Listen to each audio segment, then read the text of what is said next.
adalah opening acara, yaitu moderator, ya kan. Terus langsung ke opening statement narasumber 5 menit masing-masing, langsung ke battle 2 jam lepas. Nah, terus langsung ke closing statement tanpa partisipan bertanya. Mungkin seperti itu dulu pemberitahuan. Nah, ini udah ada nih moderator saya nih, Justin. Mohon Mbak host, tolong Justin tuh yang Justin Martir tuh. Tolong resen Pak Justin untuk dibikin co-host sebagai moderator. Ya, Uti Sivana tolong di co-hostkan. Ya, Brethren Justin. Dan ini Brethren Justin mohon dipahami, kita dari pihak muslim, terutama Zoom MMCI, memberikan kepercayaan, mohon dijaga. Jadi jangan framing. Jadilah hakim yang adil dalam menengahi dialog malam ini. Syukron. Semangat. Banyak amat hostnya ini. Aman, co-host aman, nggak akan ada yang motong, sekalinya motong aku turun. Siapa yang akan mute dan unmute ya? Bapak co-host juga nanti. Ini Pak, untuk sekarang unmute, mute permanen tidak diaktifkan, tapi kalau misalnya kejadian mulai saling nyuri-nyuri buat ngomong, mute permanen aktif. Terutama kalau yang ada co-host baik dari muslim ataupun kekristenan, terpaksa diambil sementara sampai dialog selesai. Itu gitu deh. Silakan Justin, udah siap? Ya, yang pegang remote. Enggak, aku kan mau kasih saran, boleh satu aja co-host, semua diem. Enggak, lama lagi. Udah, enggak usah. Aman, ini kok apa? Kenapa di mute? Enggak mungkin aman. Nanti aja kalau kejadian baru lu komplain. Ya silakan Justin Mastir. Uti Sivana tolong co-hostnya. Ya tuh Justin belum, Mbak. Di resen aja Pak Justin biar tahu. Uti Sivana. Assalamualaikum.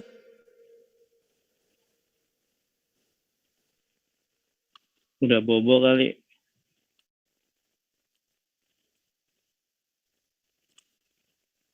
La Erban, topiknya apa La Erban yang tadi? Menggugat ketuhanan Yesus.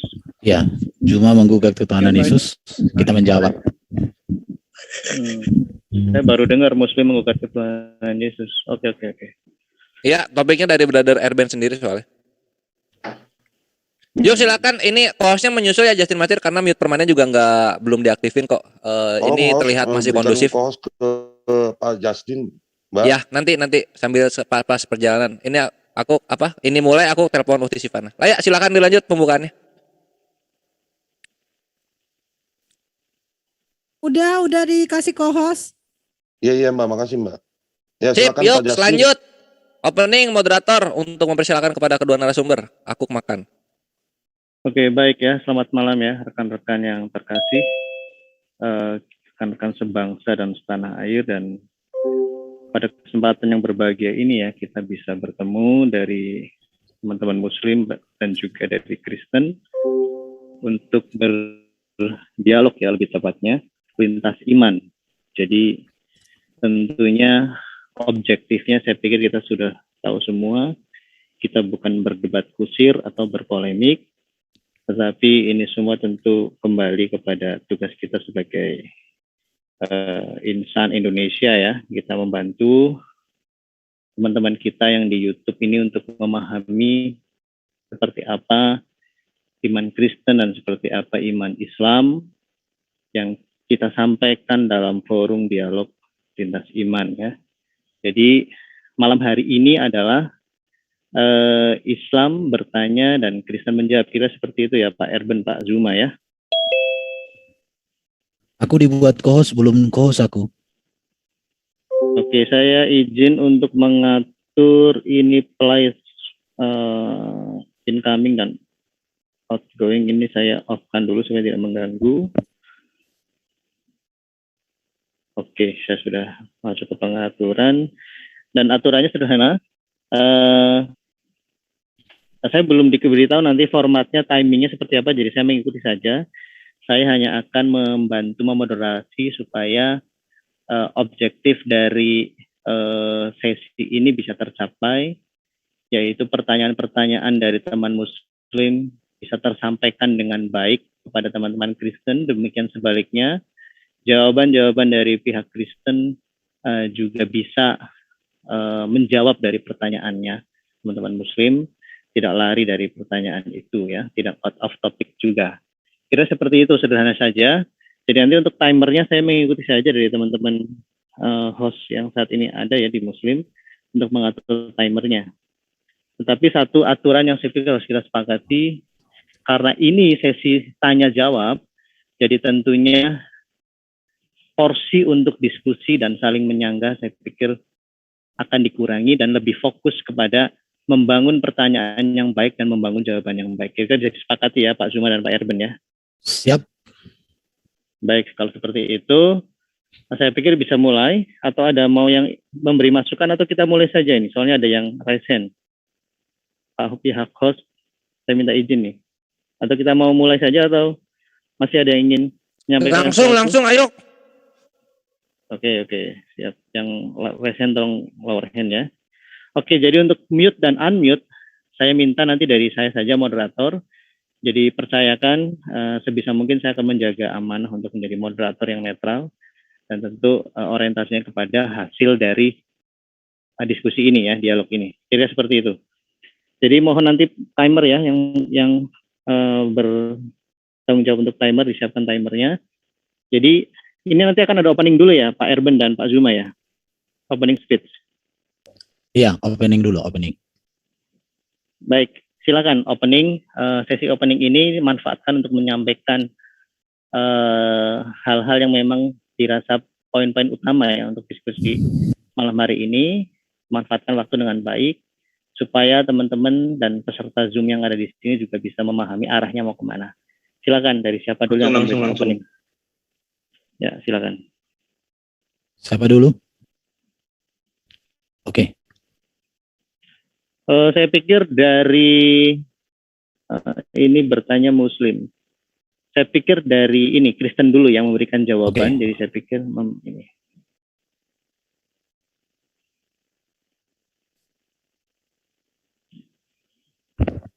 Oke, terima kasih. Selamat malam teman-teman semua, penonton live YouTube dimanapun. Malam hari ini saya sebagai orang Kristen yang percaya Yesus Tuhan akan memberikan penjelasan dengan data-data sesuai dengan keyakinan dan kitab suci bahwa Yesus itu adalah Tuhan. Ya, kata Tuhan itu sendiri dalam Alkitab adalah 717 kali. Mengapa banyak orang tidak mengerti tentang ketuhanan Yesus? Karena orang tidak bisa membedakan konsep Kristen tentang beda kata Tuhan dan Allah.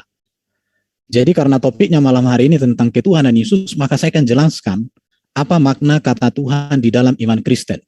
Kata Tuhan itu oleh LAI diterjemahkan menjadi beberapa kata, termasuk menjadi Tuhan, menjadi Tuan, menjadi Raja, menjadi Kaisar, dan juga menjadi pemilik, bahkan juga diartikan Bapa, diterjemahkan.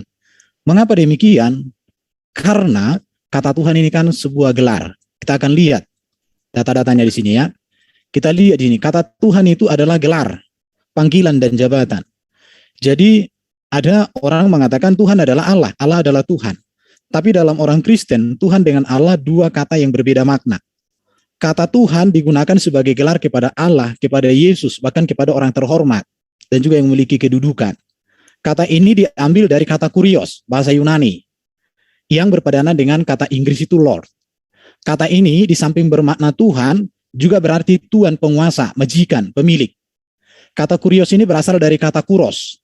Ini berbicara tentang supremasi atau keunggulan. Dan kata kurios ini ditujukan kepada pribadi yang memiliki orang atau benda, sehingga pribadi itu memiliki kuasa untuk mengatur atau benda yang menjadi miliknya. Itu bisa. Jadi Tuhan Yesus itu menunjukkan kepenguasaan Yesus. Memang di dalam iman Kristen, Yesus berkuasa di bumi di sorga. Yesus berkuasa mengampuni dosa. Yesus berkuasa untuk menyelamatkan. Yesus berkuasa memberikan hidup yang kekal. Itulah kekuriosan Yesus dalam orang Kristen atau ketuhanan Yesus. Itu yang mau dipahami ya. Jadi makna kata Tuhan dalam perjanjian baru tidak sama artinya dengan makna kata Tuhan dalam KBBI. Mengapa bisa demikian? Karena Alkitab diterjemahkan tidak mengacu kepada KBBI. Karena Alkitab sudah selesai diterjemahkan, kemudian KBBI baru terbit. Jadi tidak mungkin mengacu kepada KBBI, itu pasti. Karena KBBI itu baru 1983, sementara Alkitab sudah mulai diterjemahkan 1668, sampai yang biasa kita gunakan itu adalah 1974. Jaraknya sekitar 7 tahun baru KBBI muncul. Jadi kalau orang menilai kata Tuhan dari kata KBBI itu tidak nyambung. Kenapa? Karena sejarah penterjemahan itu dilupakan. Kita lihat ini ya, penggunaan kata kurios itu sebagai gelar kepada Allah Bapa. Itu jelas. Tapi kata kurios juga dipakai sebagai gelar kepada Yesus Kristus. Kata kurios juga dipakai sebagai gelar kepada seorang raja, tetapi dipakai juga sebagai gelar kepada seorang yang namanya kaisar. Ya, jadi ini semua membuktikan bahwa kata Tuhan atau kurios di dalam Alkitab tidak senantiasa dipahami bahwa itu bermakna sama dengan Allah. Walaupun kata gelar kurios ini atau Tuhan ini dipakai juga kepada Allah. Nanti di dalam diskusi akan bisa kita elaborasi dengan lebih dalam lagi. Penggunaan kata kurios berikut ini ya, dikatakan dipakai kepada hamba, seorang yang memiliki hamba. Bahkan kata kurios dipakai sebagai gelar kepada Abraham. Bahkan kata kurios ini dipakai lagi sebagai gelar kepada pemilik keledai. Bahkan juga dipakai sebagai gelar kepada seorang bapak. Jadi kata kurios yang diartikan, yang digunakan kepada Yesus dalam perjanjian baru itu memiliki latar belakang. Latar belakangnya adalah, ini yang harus dipahami dulu. Kata ini menerjemahkan kata YHWH, ya, sebagai nama Allah sendiri dalam Alkitab Ibrani. Orang Yahudi menganggap kata ini suci, sehingga kata ini takut untuk diucapkan. Ya, kemudian sebagai gantinya YHWH itu memakai kata Adonai atau Tuhanku. Pada waktu ketika PL diterjemahkan oleh Yahudi ke dalam bahasa Yunani Septuaginta, maka kata YHWH itu diganti Adonai, yang dalam teks Yunaninya itu Kyrios. Maka Kyrios ini bermakna nama Allah sendiri, dan dengan mengikuti tradisi ini maka terjemahan perjanjian lama bahasa Indonesia memakai kata Tuhan dengan huruf besar semua untuk terjemahan Ibrani YHWH itu. Tetapi kita konsennya bukan ke PL tapi ke PB. Kata kurios dalam makna harafiah menunjuk kepada sebutan penghormatan kepenguasaan kepada sesuatu yang dipertuan. Itu ya. Pada saat Yesus hidup di atas dunia, kata kurios digunakan. Orang-orang sejamannya menyapa dia, seyogianya dimengerti sebagai sebutan penghormatan, yaitu Tuhan atau Mister dan seterusnya. Ya. Oh, saya dengar moderator belum ada ngomong. Namun ketika Yesus telah dimuliakan, sebutan kurios untuk Yesus itu mempunyai makna sebagai kepenguasaan. Oke, saya jelaskan ya. Jadi kata Tuhan untuk Yesus itu banyak. Malaikat menyebut Yesus Tuhan, Elizabeth, Yesus sendiri mengaku dirinya Tuhan. Murid-murid Yesus juga memanggil Yesus Tuhan, orang yang buta juga memanggil Yesus Tuhan, bahkan perempuan Kanaan dan juga orang tua yang sakit ayan anaknya disembuhkan, Zakheus dan banyak lagi. Semua para murid juga memanggil Yesus Tuhan. Jadi ketuhanan Yesus menunjukkan kepenguasaan Yesus. Dan kepenguasaan Yesus ini timernya diperlukan nggak nih? Oke. Timernya habis atau udah habis? Sudah lanjut saja dulu. Habis. Timer. Oke, jadi jelas ya, kepenguasaan Yesus itu kepenguasaan yang berkuasa di bumi dan di surga, itu jelas. Jelas sekali. Atas dasar inilah maka Petrus dan para rasul berkata, jadi seluruh kaum Israel harus tahu dengan pasti bahwa Allah telah membuat Yesus yang kamu salibkan menjadi Tuhan dan Kristus. Jadi ketuhanan Yesus itu berasal dari Bapa, kepenguasaan. Kepenguasaannya atas dosa, atas iblis, atas maut, maka dia Tuhan, bukan dalam pengertian Allah. Ya, Roma pasal 10 ayat 9, Filipi pasal 2 ayat 9 sampai 11, itu jelas sekali. Ini berbicara tentang ketuhanan Yesus. Yesus menjadi Tuhan itu bukan keputusan konsili, tetapi itu adalah sebuah kebenaran yang Yesus adalah Tuhan, semua orang. Dan Yesus sendiri mengakui. Ini data-datanya saya tunjukkan semuanya. Allah membuat dia, Yesus adalah Tuhan. Bagi kita hanya satu Allah, satu Tuhan itu Yesus. Allah membangkitkan Kristus, membangkitkan Tuhan, jelas. Satu-satunya penguasa Tuhan. Semuanya ada data-datanya di sini. Oke, ayat ini menjelaskan Yesus adalah Tuhan. Namun ia Tuhan karena Allah membuat Yesus menjadi Tuhan. Dan Allah yang telah membangkitkan dia karena Allah yang satu itu adalah Bapa. Namun Tuhan yang satu itu adalah Yesus Kristus. Itu jelas sekali. Alkitab menggunakan istilah Allah yang dikenakan kepada Bapa yang Maha Esa, satu-satunya Allah yang benar, sedangkan istilah Tuhan untuk Yesus Kristus yang diangkat Allah. Itu jelas. Jadi sebutan Tuhan untuk Yesus tidak langsung menunjukkan bahwa Yesus itu adalah Bapa. Tidak pula Tuhan di sini berarti Allah, apalagi ilah. Tetapi ini berbicara tentang kepenguasaan. Karena Allah Bapa lah yang membangkitkan Tuhan Yesus. Lagi pula ia membuat Yesus menjadi Tuhan dan Juru Selamat.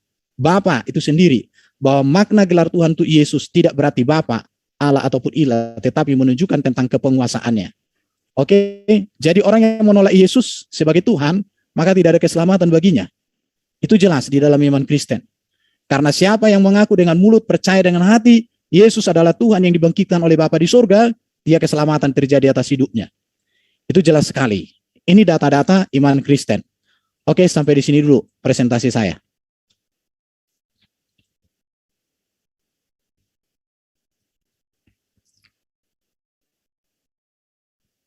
Kembali ke moderator. Bro Justin. Moderator. Oke, gua ambil alih. Tadi gua hitung itu airband 9 menit ya habisnya. Gurunda silakan opening statement 9 menit juga. Dari 832, silakan. Baik, bismillahirrahmanirrahim. Assalamualaikum warahmatullahi wabarakatuh. Terima kasih atas paparan dari saudara kita dari pihak Kristen ya, bahwa kemudian Yesus itu adalah Tuhan menurut paparan tadi. Sangat disayangkan kemudian Tuhan yang dimaksud dalam bahasa Indonesia yang kita imani saat sekarang, yang kita pahami sekarang ini, Tuhan itu artinya adalah pencipta langit dan bumi. Kalau kemudian Tuhan dalam perspektif yang digambarkan oleh saudara kita yang tadi, berarti nggak ada masalah sejauh Yesus itu dianggap hanya sebagai utusan Tuhan.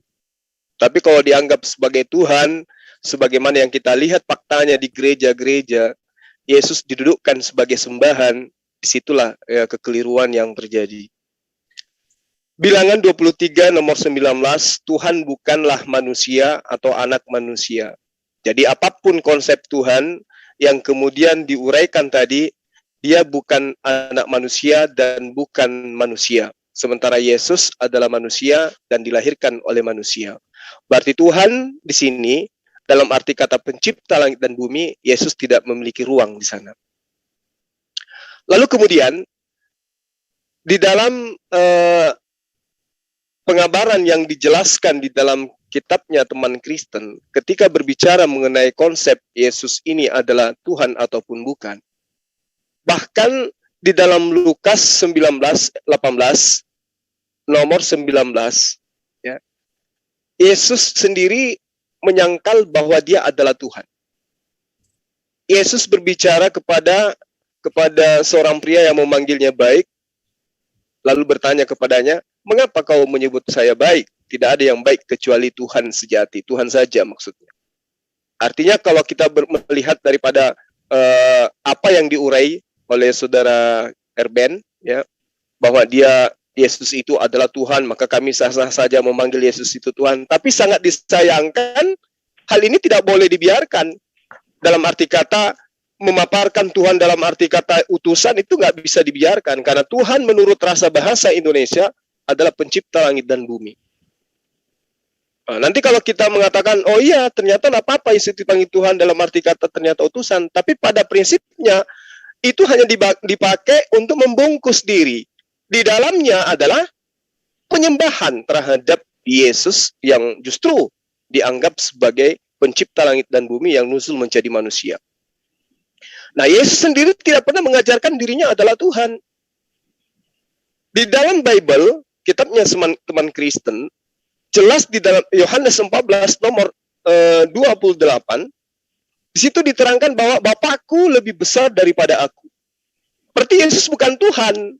Mau dia Tuhan, itu baru benar. Atau dia adalah kurios, itu juga baru benar. Tapi kalau Tuhan, sekali lagi, kalau Tuhan, dalam arti kata pencipta langit dan bumi, karena orang Indonesia, siapapun dia ketika berbicara Tuhan, maka yang ada dalam pikirannya adalah pencipta dan bumi. Yesus tidak ada di sini. Bapakku lebih besar daripada aku. Yesus bukan Tuhan. Yohanes 10 nomor 29, Bapakku lebih besar dari semuanya. Nah, Yesus tidak bisa menjadi Tuhan jika Tuhan lebih besar dari dia. Jadi kalau hari ini dikatakan, oh enggak apa-apa, Yesus itu disebut Tuhan karena dia itu hanya sebagai utusan. Dia yang dibangkitkan, dia yang diberi kuasa. Tunggu dulu. Karena Yesus itu diberi kuasa, ada sebabnya. Yesus diberi kuasa karena apa? Karena dia adalah anak manusia. Yohanes 5 nomor 27. Dan ia memberi kuasa kepada Yesus untuk menghakimi. Karena Yesus adalah anak manusia. Kalau dia Tuhan, maka dia tidak perlu diberi kuasa. Karena dia yang maha kuasa. Karena dia anak manusia, maka dia diberi kuasa untuk menghakimi. Itu poin. Ya, jadi kita tidak bisa kemudian mengatakan khususnya umat Islam ya, oh Yesus ternyata boleh disebut Tuhan. Nggak boleh. Apapun alasan yang membungkus itu nggak bisa. Karena kita di Indonesia. Jangan kemudian karena Tuhan itu artinya begini, bengono, maka Yesus yang adalah manusia boleh disebut Tuhan. Bagi umat Islam final nggak boleh nyebut Yesus itu sebagai Tuhan. Karena dia adalah hamba Tuhan. Nah, kemudian Yohanes 16 nomor 23, di situ diterangkan begini, pada hari itu kamu tidak akan menanyakan apa-apa kepadaku. Aku berkata kepadamu, sesungguhnya segala sesuatu yang kamu minta kepada Bapa akan diberikannya kepadamu dalam namaku. Artinya, tempat meminta itu kepada Bapa. Yesus hanya perantara. Maka dia di dalam ajaran agama Islam disebut sebagai Muslim. Disebut sebagai Rasul. Dia adalah seorang Muslim yang senantiasa berserah diri kepada Allah. Di dalam Yohanes 4 nomor 23, tetapi saatnya akan datang dan sudah tiba sekarang bahwa penyembah-penyembah benar akan menyembah Bapa dalam roh dan kebenaran. Jadi Yesus tidak menerangkan akan menyembah Yesus dalam roh dan kebenaran. Meski nanti saya yakin sekali saudara Erben akan kembali mengulas apa itu menyembah dan seterusnya. Untuk menyembunyikan identitas iman mereka yang mendudukkan Yesus itu sesungguhnya adalah Bapa yang nusul jadi manusia, kemudian yang dikatakan menyembah itu adalah menghormat. Justru itulah yang kemudian ingin disajikan oleh saudara Erben, menyembah kepada Yesus, definisinya adalah seperti ini, Yesus itu adalah Tuhan, definisinya adalah seperti ini, pada sesungguhnya yang dia mau suguhkan adalah Yesus adalah Bapa yang nusul menjadi manusia.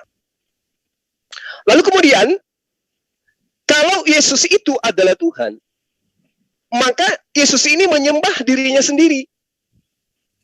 Ya. Tetapi yang terjadi sebaliknya adalah, Yesus menyembah esensi yang ada di surga, atau yang ada di langit. Dia tidak menyembah dirinya.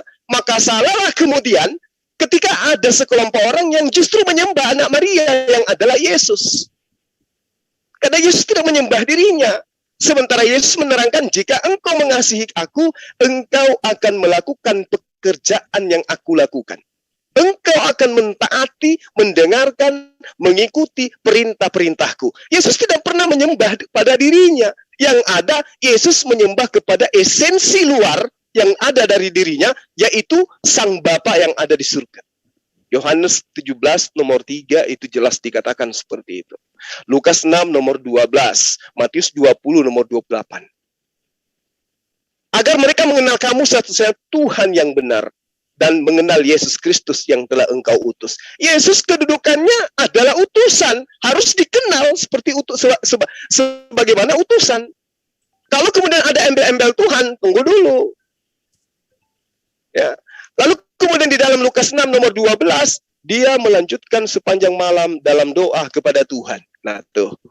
Jadi kalau Yesus disebut Tuhan, ternyata Yesus juga berdoa kepada Tuhan. Jadi orang yang menggunakan akal sehat tidak akan mungkin mau ya menerima begitu saja konsep Tuhan yang kemudian saudara Erben paparkan. Kenapa? Karena mau dibungkus Tuhan dengan definisi Tuhan, kemudian berubah menjadi Tuhan, lalu kemudian menjadi kurios dan seterusnya. Yesus tetap saja tidak bisa keluar dari kodratnya sebagai manusia. Lalu bagaimana Yesus itu berdoa kepada Tuhan? Bukti bahwa dia bukan Tuhan. Matius 26 nomor, gimana? Waktu 1 menit lagi untuk opening. Baik, baik. Ya, silakan. Matius 26 nomor 39. Dia jatuh dengan wajah ke tanah dan berdoa, Bapakku yang ada di surga. Ibrani 5 nomor 7. Dalam hidupnya sebagai manusia, ia telah mempersembahkan doa dan permohonannya dengan ratap tangis dan keluhan kepada Tuhan yang sanggup menyelamatkan dia dari maut. Dan karena kesalehannya, ia telah didengarkan.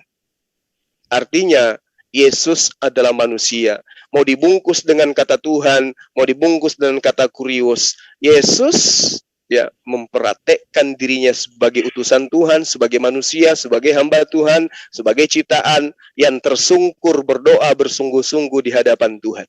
Baik.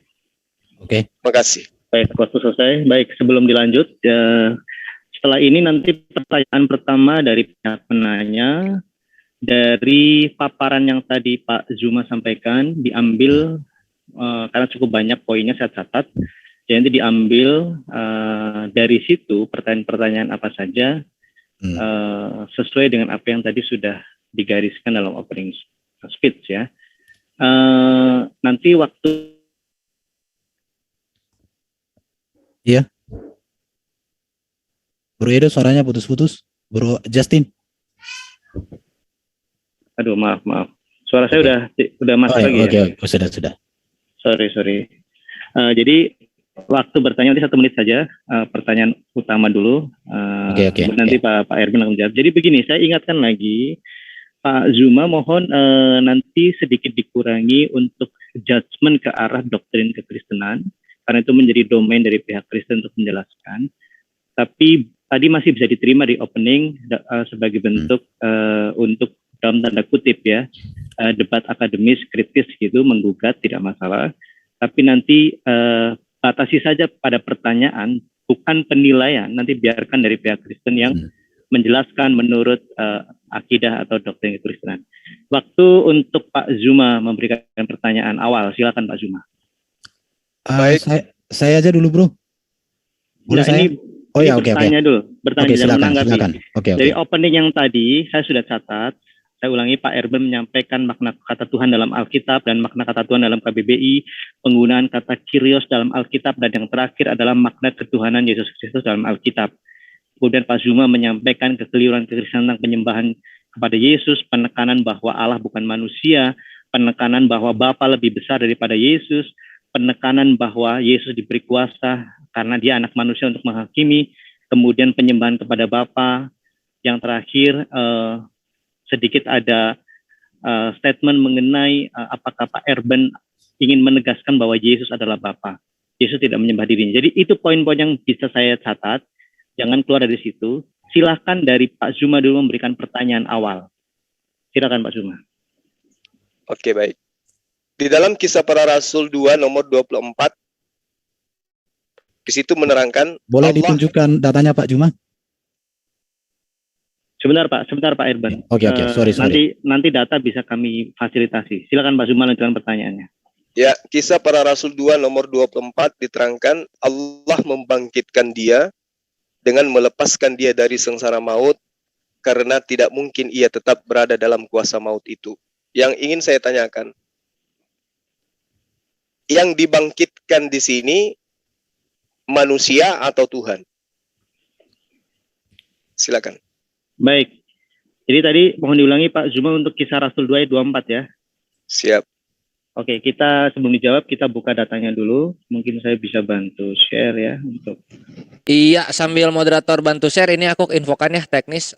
Kita nggak perlu timer ini 8.45, habisnya nanti di 11.45 ikhwah dan juga saudara-saudari kekristenan. Nah ini moderator akan memandu jika terjadi berbenturan suara. Oke. Iya, silakan lanjut. Oke, saya share dulu. Oke, udah saya share, Bro. Oh, silakan. Jadi Kisah Rasul 2 42. Oke, perhatikan di sini ya. Betul nih, Kisah Rasul 2 ini. Kisah Rasul 2 ayat 24 ya.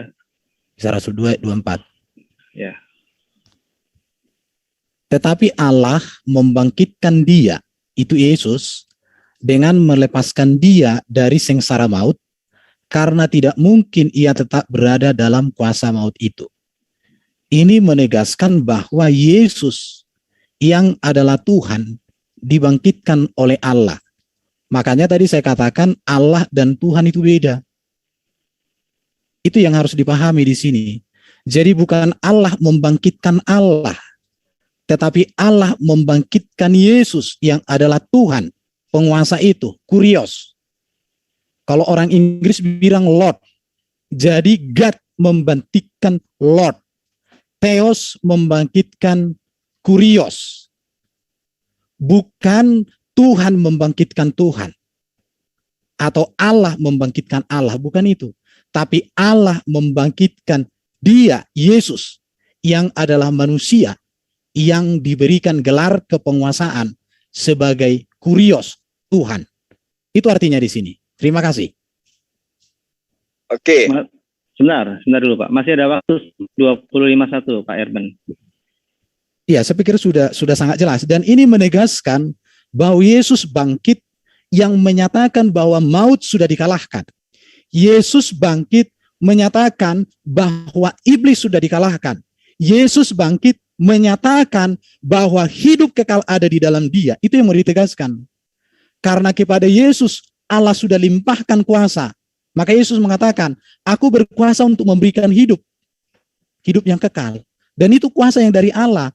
Maka ini berkaitan dengan Matius 28 ayat 18. Yesus katakan, kepadaku telah diberikan. Siapa yang memberi? Ya Bapa di sorga yang memberikan kuasa itu kepadanya. Oke, cukup. Baik, silakan Pak Zuma mau melanjutkan dengan pertanyaan lagi atau masih ingin mengelaborasi, tetapi mohon jangan ada framing, tetapi fokus kepada pertanyaan Anda sendiri dan jawaban Pak Erben.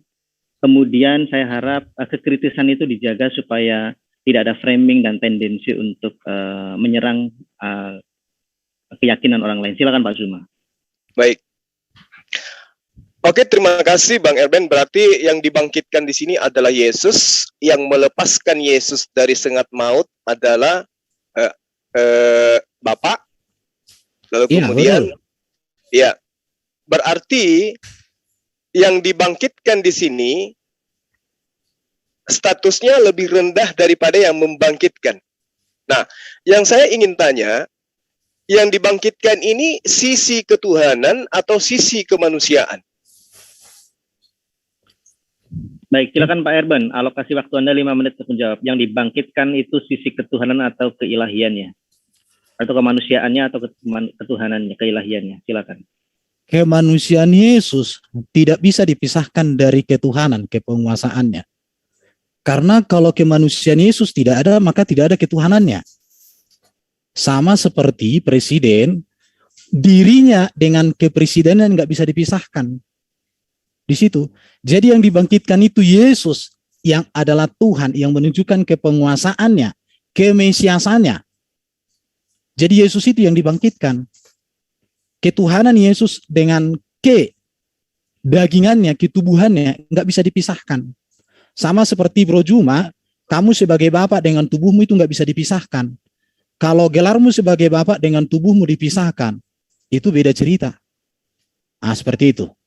Ya, Anda mengatakan yang dibangkitkan itu adalah ketuhanannya dan juga kemanusiaannya. Apa yang Anda maksud dengan Tuhan ketika ternyata dia adalah manusia dan dua-duanya dibangkitkan? Untuk apa titel Tuhan kepada Yesus kalau ternyata sisi Tuhannya juga dibangkitkan? Kalau Anda mengatakan bahwa Tuhan itu adalah kekuasaan, kekuasaan apa atau buktinya dia dibangkitkan? Kuasa apa yang Anda maksud dengan konsep Tuhan pada diri Yesus? Sementara sisi Tuhannya dibangkitkan juga. Manusianya dibangkitkan juga. Lalu Tuhan yang Anda tempelkan ke Yesus itu apaan itu? Coba saudara saya jelaskan lebih logikanya itu kena terhadap akal gitu. Ya, silakan Pak Erben. Silakan. Oke. Kepenguasaan Yesus itu adalah bahwa dia itu berkuasa untuk mengampuni dosa, berkuasa mengalahkan iblis, berkuasa mengalahkan maut, dan dia diberikan kuasa menjadi hakim yang adil. Itulah kepenguasaan ketuhanan Yesus. Itu gelar. di situ. Dan bukan saya yang menempelkan itu, tetapi memang Bapa di surga yang memberikan otoritas itu kepadanya. Matius 28 ya, saya bacakan ini. Matius 28, kita lihat dengan data ini, Matius 28 ini, ya, supaya kita ada data di sini. Matius 28, ini ayat yang sangat luar biasa dan saya cinta ayat ini. Dikatakan begini sama Yesus ya, kepadaku telah diberikan oleh Bapa di surga segala kuasa di surga dan di bumi. Jadi orang Kristen melihat Yesus itu kepenguasaannya, itu terlihat kok dalam kedatangan yang pertama. Apa itu? Yesus menghidupkan orang mati. Yesus menyembuhkan berbagai penyakit. Yesus meneduhkan badai. Pertanyaannya adalah, adakah manusia yang Allah berikan otoritas sebegitu luar biasa selain kepada Yesus? Tidak ada. Hanya Yesus yang Allah berikan kuasa untuk mengampuni dosa. Hanya Yesus yang Allah berikan kuasa menang atas maut, atas iblis, dan menjaminkan hidup yang kekal. Apakah kuasa seperti ini perlu diragukan lagi? Ini lebih dari cukup untuk memastikan Yesus adalah Tuhan, penguasa, tetapi bukan Dia Bapa itu sendiri. Saya pikir ini jelas. Terima kasih. Silakan Pak Suma. Ingin beralih ke pertanyaan lain atau masih menyambung dari yang tadi? Masih nyambung. Silakan. Jadi seindah apapun uraian kata demi kata yang Anda susun, tetap saja Yesus itu diberi. Artinya tidak layak duduk sebagai Tuhan, karena Dia adalah oknum yang diberi. Di dalam Yohanes 4 nomor 34, Yesus memang harus melakukan kehendak Tuhannya, karena Yesus mengatakan, itulah makananku, adalah melakukan kehendak Dia yang mengutus aku dan menyelesaikan pekerjaannya. Siapapun yang diutus oleh Tuhan akan berlaku sesuai dengan apa yang Tuhan inginkan kepada dia. Membangkitkan orang mati, ya. Karena itu memang adalah posisi dia sebagai utusan Tuhan. Tetapi tidak kemudian merubah posisi dia menjadi Tuhan itu sendiri. Ya. Jadi kalau sahabat saya mengatakan, Yesus dibangkitkan, diberi kuasa di bumi, dan seterusnya. Kuasa apa yang diberikan? Tidak ada yang di antara kekuasaan itu, yang diberi itu, yang merubah posisi dia, yang tadinya manusia berubah menjadi Tuhan. Tetap aja manusia. Kekuasaan apapun, bahkan kalau saya boleh mengatakan, apapun yang ditunjukkan Yesus ketika dia datang kepada Bani Israel, semata-mata, ya, tidak lain dan tidak bukan, hanya untuk menunjukkan kepada Bani Israel bahwa dia adalah utusan Tuhan. Bukan Tuhan itu sendiri. Nanti di Anda, baru Yesus berubah menjadi Tuhan. Nah, benar. Pertanyaan saya, ya. Ya, silakan langsung ke pertanyaan Pak Suma. Jadi dikurangi porsi kesimpulan karena nanti itu bisa menjadikan tidak produktif karena Pak Erben akan mengulangi lagi karena saya catat tadi yang Anda sampaikan. Jadi fokus kepada pengembangan pertanyaan, minimalisir untuk menyimpulkan sesuatu karena nanti bisa dianggap kita melakukan framing atau logical. Oke. Tolong yang baru masuk di mute ya. Ya baik, silakan Pak Suma, fokus ke pertanyaan, silakan. Terima kasih.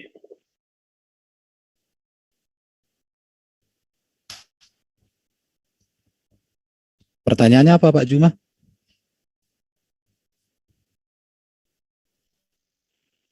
Halo Pak Juma. Pak Juma, pertanyaannya saya.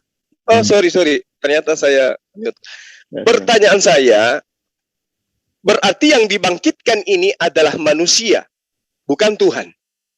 Apakah Anda setuju? Silakan Pak Erben. Penekanannya kepada, sebentar Pak. Jadi gini, moderator mencatat masih ada ketidaksinambungan antara informasi yang diberikan kepada Pak Zuma. Makanya tadi saya mengingatkan agar jangan kembali mengulang ke yang jawaban sudah diberikan Pak Erben. Tapi tolong ditegaskan lagi Pak Erben, karena tadi sepertinya masih ada, saya catat, perbedaan arti Tuhan dengan di dalam Alkitab ini sepertinya ada belum sampai atau seperti apa. Jadi ditekankan lagi supaya kita bisa beralih ke pertanyaan yang kontekstualnya lebih dalam lagi. Paham ya Pak? Begini Bang, supaya tidak berulang, saya sudah mengerti. Coba Saudara Erben, yang mana statusnya lebih tinggi, Yesus yang Anda sebut Tuhan, atau Bapa yang ada di surga yang membangkitkan Yesus. Oke. Ya, baik. Ini sangat baik Pak Erben. Mohon dicatat supaya netizen juga bisa beralih ke lebih dalam lagi gitu ya. Jadi pembedaan ini tolong ditekankan terkait antara Yesus dengan Bapa. Karena ini poin yang sangat penting yang moderator catat, silakan. Oke, satu hal yang sangat luar biasa ya. Sekarang saya akan jelaskan. Ini saya kasih contoh ini. Oke, jadi Allah kami itu Esa, dia memiliki firman dan roh di dalam dirinya. Firmannya kekal, rohnya kekal. Firmannya menjadi manusia. Ini tujuan saya bukan membahas tentang Allah ya, tapi tentang Yesus. Saya hanya menunjukkan tentang ketuhanan Yesus. Ya, jadi Yesus itu adalah firman yang menjadi manusia. Allah mengutus firmannya jadi manusia, namanya Yesus Kristus. Allah mengutus firman manusia merupakan ketetapan Allah untuk menggenapi, menyempurnakan seluruh karya Allah. Di dalam Yesus firman menjadi manusia, ditetapkan Allah, diberikan Allah kuasa, kemuliaan, kasih karunia, dan kebenaran. Di situ. Jadi ini yang harus dipahami. Saya cepatkan di sini. Ini jadi sebab segala firman, jadi Yesus itu firman Allah menjadi manusia untuk menyampaikan firman. Jelas ini data-datanya bahwa Yesus itu melakukan seluruh kehendak Allah dengan sempurna, Bapa di surga. Ya, bahkan Yesus mengatakan di sini jelas sekali, makanan ialah melakukan kehendak Dia mengutus aku dan menyelesaikan pekerjaannya. Aku turun ke dunia untuk melakukan pekerjaannya. Itu jelas. Tapi yang mau saya sampaikan begini, iman Kristen memahami, meyakini bahwa Yesus itu memiliki dua natur. Natur firman itu berasal dari Allah. Natur manusia itu berasal dari rahim Maria. Jadi, kalau berbicara tentang Yesus, dua-duanya ini kami lihat secara bersamaan. Kemanusiaan Yesus dengan keilahian Yesus bisa dibedakan tapi tidak bisa dipisahkan. Jadi yang mau saya tegaskan di sini, saya tidak masuk ke Quran, ini hanya contoh. Jadi Yesus menjadi manusia karena Yesus memiliki dua natur. Kita lihat ya, bahwa Yesus itu ilahi, ini kelihatan dari sini, datanya ada di sini. Nanti jawabannya dari sini akan dapat. Sebelum Abraham ada, aku telah ada. Itu menunjuk bahwa Yesus adalah firman. Baru dikatakan kemuliaan yang kumiliki di hadiratmu sebelum dunia ada. Sebelum dunia ada, Yesus sudah ada. Sebagai apa? Sebagai firman. Baru dikatakan lagi di sini, engkau telah mengasihi aku sebelum dunia dijadikan. Jelas. Ya, aku Alfa dan Omega. Yesus mengatakan itu. Baru kemudian oleh Dia firman Allah menjadi manusia, Allah menjadikan semesta. Jadi berbicara tentang Yesus, keilahian Yesus itu setara dengan Bapa karena Dia adalah firman yang kekal di dalam diri Allah. Tetapi kemanusiaan Yesus adalah kemanusiaan manusia yang sama seperti kita, tetapi kemanusiaannya adalah kemanusiaan yang sempurna. Hanya Yesus satu-satunya manusia yang tidak berdosa. Hanya Yesus satu-satunya manusia yang mengalahkan iblis, mengalahkan maut, dan menjamin ke sorga. Jadi kemanusiaan Yesus itu sama seperti kita manusia, hanya Dia tidak berdosa, kudus, sempurna. Dan Dia manusia yang berasal dari firman. Tetapi Dia sebagai firman, esensi Yesus sebagai firman, itu setara dengan Bapa. Karena firman itu di dalam diri Allah. Firman Allah kekal di dalam diri Allah. Sesuatu yang ada di dalam diri Allah tentu setara dengan Allah. Tetapi firman yang berasal dari apa? Firman daging manusia yang berasal dari Maria, tentu dia adalah ciptaan.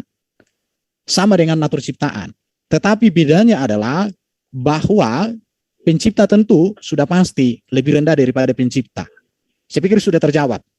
Tapi saya tunjukkan ini sedikit ini. Sebentar Pak Iban, sebelum terakhir, tadi pertanyaan dari Pak Zuma, saya khawatir belum terjawab semua.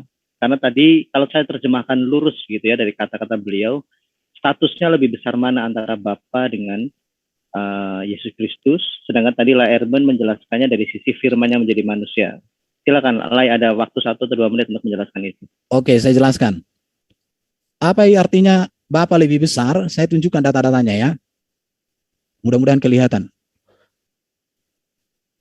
Oke. Ya, Bapa lebih besar, Bapa yang memberikan mereka kepada aku lebih besar daripada aku. Bapa lebih besar, ada 2 ayat. Oke ya, saya tunjukkan. Pernyataan ini merupakan kalimat langsung Yesus untuk menjelaskan hubungan dirinya dengan Bapanya. Kalimat ini bukan dalam bentuk perumpamaan atau bentuk puisi. Oleh sebab itu, makna pernyataan itu harus diterima secara utuh, bulat, apa adanya. Di situ ya. Jadi, Memang hal ini menjadi perdebatan di kalangan gereja sampai hari ini. Bahkan hal ini topik khusus orang muslim ya, saksi Yehova juga banyak salah memahami. Tapi sekarang saya jelaskan. Sebelum Yesus datang ke dunia, ia ada sebagai firman di dalam diri Allah. Itu jelas. Pada mulanya adalah firman, firman bersama-sama dengan Allah, firman itu adalah Allah.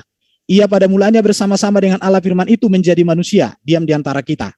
Jadi kita melihat di sini, ya Bapa, aku mau supaya dimanapun aku berada, mereka berada. Sebab engkau telah mengasihi aku sebelum dunia ada. Jadi Yesus ada di dalam diri daripada Bapa. Bapa lebih besar dari Yesus, artinya Yesus datang dan keluar dari Bapa. Yesus diutus oleh Bapa, betul, firman. Jadi Yohanes 8:42, jikalau Allah adalah Bapamu, kamu akan mengasihi aku sebab aku keluar dan datang dari Allah. Aku datang bukan atas kehendakku sendiri, melainkan Dia yang mengutus aku. Nanti saya simpulkan ya, saya masih menunjukkan data-data. Allah mengutus anaknya ke dalam dunia, telah mengaruniakan anaknya yang tunggal. Dikatakan Yohanes 3:16-17. Jadi Bapa lebih besar daripada Yesus itu apa? Kita lihat ya. Yesus melakukan segala sesuatu atas kehendak Bapa untuk kemuliaan daripada Bapa di surga. Itu jelas. Yohanes 4, makananku ialah melakukan kehendak Dia, pekerjaan apa yang dikerjakan Bapa itu yang akan kukerjakan, dikatakan oleh Yesus. Sebab aku telah turun dari surga untuk melakukan kehendakku, untuk melakukan kehendak Dia yang telah mengutus aku. Baru dikatakan ini data-data semua. Dari sini nanti kita bisa menarik satu kesimpulan. Ya, jadi otoritas atau kuasa yang dimiliki Yesus itu dari Bapa. Itu artinya di situ. Maka dia katakan Bapa lebih besar. Satu, Dia datang dan keluar dari Bapa. Yang keluar dari Bapa tentu itu bisa dikatakan lebih kecil dari Bapa. Makanya Bapa lebih besar. Tetapi yang kedua, otoritas atau kuasa yang dimiliki Yesus itu adalah dari Bapa. Ya, menyerahkan penghakiman seluruhnya kepada anak. Ini segala pekerjaan yang diserahkan Bapa kepada aku jelas. Ini semua data-datanya. Engkau telah memberikan mereka kepadaku. Kepada aku telah diberikan segala kuasa di surga dan di bumi. Jadi yang memberi kuasa dengan yang menerima kuasa, konteks itulah maka Yesus mengatakan Bapa lebih besar. Dan Yesus tidak pernah mengatakan Dia adalah Bapa itu sendiri. Dan saya juga tidak pernah mengatakan bahwa Yesus adalah Bapa itu sendiri. Karena itu, oke, jelas. Sebentar ya. Sedikit lagi Pak, waktunya supaya efektif. Oke. Sudah cukup, selesai. Baik. Saya pikir jangan dihabiskan dulu karena saya pikir nanti akan bisa saja kembali ke situ dan bisa dielaborasi. Kita beri kesempatan Pak Zuma. Tadi jawabannya sudah, saya pikir sudah yang saya catat sudah cukup jelas Pak terkait status Bapak dan Yesus lebih besar mana. Silakan Pak Zuma. Oke, jadi kita sepakat bahwa Bapa lebih besar daripada Yesus. Jadi kesetaraan di situ nggak muncul karena ada yang lebih besar, ada yang lebih kecil. Lalu kemudian di dalam Ulangan 33 nomor 26 memang tidak ada yang setara dengan Bapa. Nah, kembali kepada pernyataan saudara yang mengatakan bahwa Yesus sebentar, itu Pak Zuma, sebentar Pak, sebelum dilanjutkan, mohon jangan ada kesimpulan yang belum dikonfirmasikan kepada penjelasan. Karena dalam catatan saya tadi Pak Erben menjawab sudah membahas mengenai kesetaraannya. Jadi mungkin beralih lagi ke pertanyaan lain atau jangan memberikan kesimpulan di situ dulu supaya nanti tidak mentah lagi dan diulang lagi. Silakan Pak Zuma. Saya hanya mengatakan dalilnya Ulangan 33 nomor 26 tidak ada yang setara dengan Tuhan. Ya, silakan ke pertanyaan. Nanti tinggal saudara Erben yang mau melilit silakan aja. Nah, Anda mengatakan Yesus ada dua natur. Yesus itu adalah firman yang nusul menjadi manusia. Pertanyaan saya, apakah ketika Yesus dibangkitkan, firman juga dibangkitkan? Silakan. Silakan Pak Erben. Oke. Jadi yang dibangkitkan itu adalah Yesus yang manusia. Makanya gini, memahami sebuah kronologi peristiwa tidak bisa sesederhana itu. Perhatikan ya, Allah Esa memiliki firman. Firman menjadi manusia. Manusia Yesus mengalami kematian. Maka manusia Yesus ini dibangkitkan. Ingat, hakikat Yesus sebagai firman itu kekal. Tetapi hakikat Yesus sebagai manusia pernah mengalami mati. Yang dibangkitkan itu adalah kemanusiaan sang firman. Itulah yang dibangkitkan. Itu pemahaman Kristen. Jadi tidak dipisahkan antara keilahiannya, keberadaannya sebagai firman dengan kemanusiaannya. Tetapi kalimat orang Kristen adalah kemanusiaan sang firman yang menjadi manusia ini dibangkitkan oleh Bapa di surga, Bahkan setelah Yesus dibangkitkan, dia masih menampakkan diri 40 hari, mengajar, masih melakukan banyak karya. Kemudian dia naik ke surga, menyediakan tempat bagi kita. Jadi ini menunjukkan bahwa Bapa membangkitkan Sang Firman yang menjadi manusia. Itu kalimatnya. Karena orang Kristen tidak diajar untuk memecah-mecah pribadi Yesus ini, tidak. Karena keberadaannya sebagai firman dengan keberadaannya sebagai manusia satu di dalam pribadi Yesus itu. Bisa dibedakan, tidak bisa dipisahkan. Saya pikir ini jawaban saya. Silakan Pak Zuma. Berarti yang dibangkitkan lain atau masih dielaborasi? Silakan. Berarti yang dibangkitkan firman juga yang dibangkitkan. Yesus dibangkitkan, firman dibangkitkan. Kalau Anda mengatakan firman tidak dibangkitkan, lalu firmannya kemana? Saya pikir jawaban saya sudah jelas. Kalau Anda tidak memahami lagi, saya pikir ganti pertanyaan saja daripada saya ulang-ulang. Sudah cukup jelas. Pak Erben. Saya pikir begini Pak Erben, kewajiban Anda untuk menjawab, jadi tidak masalah. Jadi luangkan waktu untuk menjawab lagi. Mungkin dengan cara menjawab yang berbeda, meskipun harus mengulang. Silakan Pak Erben dijawab. Apakah firman itu yang dibangkitkan dengan kemanusiaannya? Jadi firman dengan kemanusiaan Yesus itu bisa dibedakan, tapi tidak bisa dipisahkan.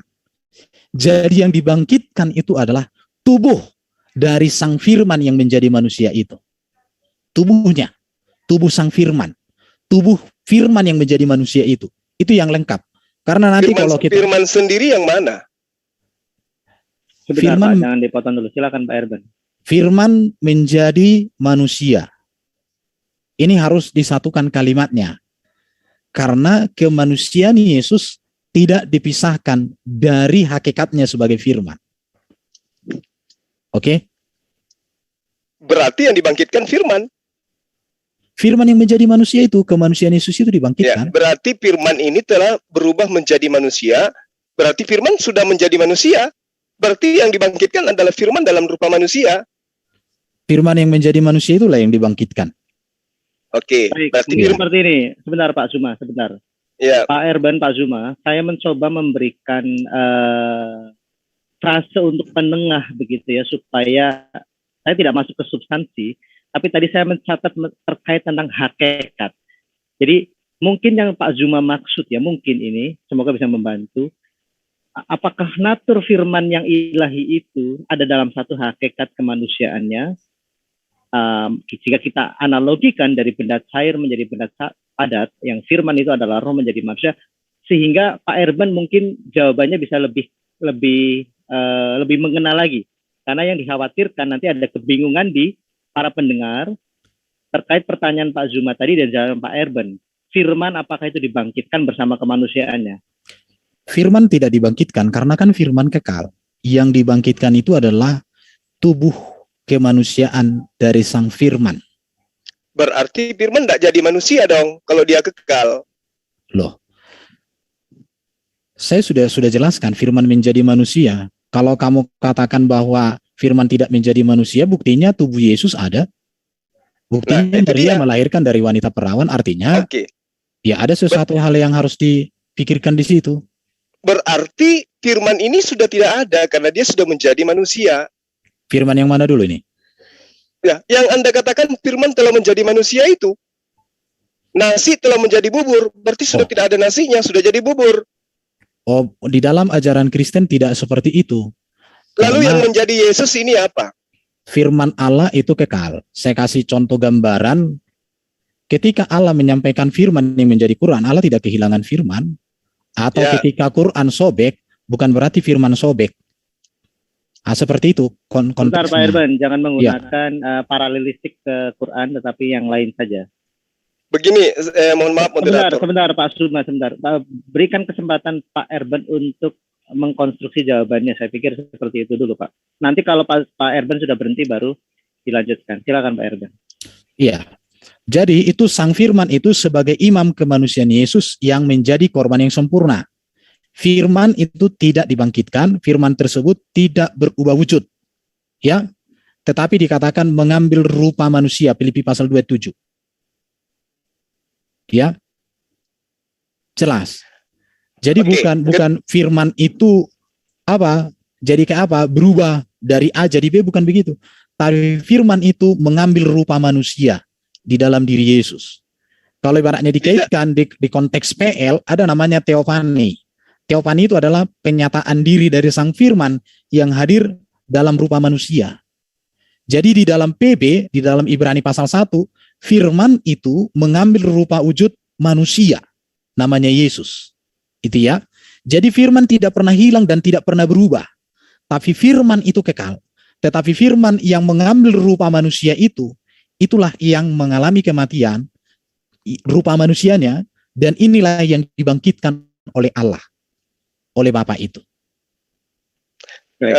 Saya belum paham, Saudara Erben. Anda mengatakan Firman tidak berubah, tapi data di kitab Anda mengatakan Firman itu telah menjadi manusia. Iya. Maksudnya yang berubah menjadi manusia ini Firman atau memang betul-betul manusia? Filipi pasal 2 ayat 7 dikatakan Firman itu mengambil rupa manusia. Ya. Mengambil rupa manusia berarti Yesus ini diambil rupanya gitu. Lalu diapakan? Dijadikan menjadi Firman atau dijadikan menjadi manusia, atau memang manusia Yesus ini manusia yang dibangkitkan manusia? Kan datanya Firman telah menjadi manusia. Wujud Firman itu sendiri seperti apa menurut Saudara Erben?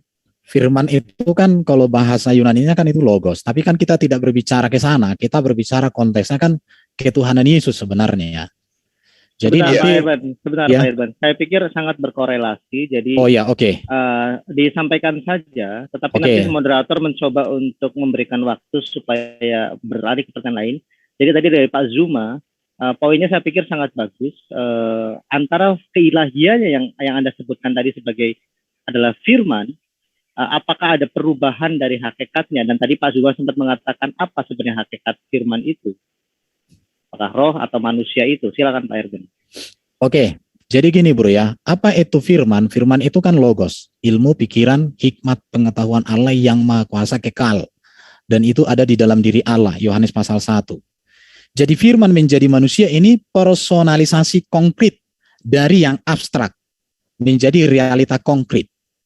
Jadi Firman yang tak bisa dilihat oleh mata mengambil rupa manusia sehingga bisa kita lihat, bisa kita teladani, bisa kita rasakan. Dan ini yang disebut dengan pewahyuan atau penyingkapan. Allah mewahyukan dirinya melalui firman-Nya yang hadir di dunia ini menjadi manusia. Maka bagi orang Kristen, Yesus itu dia adalah firman yang menyatakan diri sebagai manusia, mengajarkan firman, meneladankan firman, dan menggenapi seluruh firman Allah di dalam kitab Perjanjian Lama. Jadi di sini kita melihat yang transenden itu menjadi dapat dilihat dalam imanensinya. Oke? Jadi ini dari yang transenden yang tak kelihatan, maka bisa jadi terlihat dan ini bisa diimani. Apa bahasanya ini ya? Imanen itu artinya hadir di tengah-tengah manusia, hadir di tengah-tengah ciptaan. Jadi Sang Firman itu bukan jauh lagi, bukan di dalam diri Allah tok lagi dia, tetapi dia hadir di dunia ini untuk menyatakan kehendak Allah. Maka dikatakan oleh Bapa di surga kan, dikatakan begini, inilah anak yang kukasihi, kepadanya lah aku berkenan. Artinya Allah yang tak terhingga, yang tak terlihat itu menyatakan seluruh karyanya dan kehendaknya melalui kehadiran Sang Firman yang transenden menjadi imanen itu hadir di tengah-tengah manusia ciptaan, firman yang tak terbatas oleh ruang dan waktu, sekarang hadir di tengah-tengah dunia. Tetapi firman itu tetap ada di dalam diri Allah, tidak bisa dikonkretkan di mana-mana. Itu ya bro ya. Baik, Pak Zuma, saya pikir jawaban dari Pak Erben sudah sangat jelas. Terkait tadi ya, saya catat kata-kata dari Pak Erben bahwa yang transenden itu dapat dilihat dalam imanensinya. Imanensi tadi saya catat hadir di tengah-tengah ciptaannya, kira seperti itu. Dan Pak Evan tadi menyebutkan ini adalah yang disebut dengan pewahyuan di dalam pemahaman beliau dalam iman Kristen. Pak Zuma ingin beralih ke pertanyaan lain atau masih ingin menekankan masalah firman dan Yesus Kristus ini, Pak? Silakan. Ya, karena saya belum dapat poin jelasnya, Bang. Jadi gini, tadi dia katakan bahwa firman itu adalah ide, gagasan yang ada pada diri Tuhan. Kemudian nuzul menjadi manusia. Yang tadinya tidak nampak menjadi nampak. Berarti yang nampak ini adalah firman dalam wujud manusia. Ketika dia dibangkitkan, maka yang dibangkitkan adalah firman. Lalu kemudian Saudara Erwin tidak mengakui itu. Jadi yang mana firman yang sebenarnya ini? Firman telah menjadi manusia, kemudian manusia ini dibunuh, dibangkitkan. Berarti yang mengalami semua itu adalah firman. Lalu kenapa kemudian saudara masih mengatakan bahwa firman itu ada pada diri Tuhan, sementara sudah menjadi manusia? Lalu apa yang menjadi manusia kalau bukan firman? Silakan. Jadi firman itu kan tidak terbatas oleh ruang dan waktu karena dia ada di dalam diri Allah yang Maha Kuasa. Itu jelas. Firman itu tetap ada di dalam Bapa, tetapi ini tidak bisa dikonkretkan di mana-mana itu ya. Kalau yang jelas bagi otak itu artinya bukan misteri ilahi, tapi misteri manusia. Jadi kalau Bro Juma tidak bisa memahami yang saya jelaskan, ya memang ini misteri ilahi yang hanya bisa dipahami oleh orang yang sudah merasakan kasih ilahi itu. Tetapi ini memang misteri manusia. Iya berarti kalau Bro nggak memahami, menurut saya Bro sedang bermisteri. Itu di situ ya. Jadi keimanan itu ada ruang rasional akal, tetapi ada ruang juga misteri ilahi. Bahasa Islamnya kayaknya ini nakli nih. Ya, kira-kira begitu. Jadi saya mau katakan begini Bro, keimanan itu ada ruang rasional akal, tetapi ada ruang misteri ilahi. Jadi inilah kemisterian Allah di dalam iman Kristen, bahwa Allah yang esa yang kekal memiliki firman. Karena bagi orang Kristen kalau Allah nggak memiliki firman itu patung, benda mati. Kalau Allah tidak memiliki roh itu nggak layak disembah, itu dicampakkan itu ke emperan sana kalau di Kristen. Jadi Allah yang transenden itu menyatakan kehadirannya melalui firman, ya, melalui firman-Nya yang mengambil rupa manusia. Jadi misteri ilahi itu dapat dipahami dalam batasan tertentu. Jadi gini, kita bisa mengenal Allah sejauh mana Allah menyatakan dirinya, sejauh mana Allah mewahyukan dirinya. Lebih dari itu kita tidak bisa. Ini sudah ranah iman. Tetapi kekristenan memahami bahwa Yesus itu adalah firman yang dinyatakan hadir mengambil rupa manusia, yang transenden menjadi imanen, yang tak kelihatan menjadi terlihat di dalam diri Yesus untuk mengajarkan, meneladani, memberikan hidup yang kekal.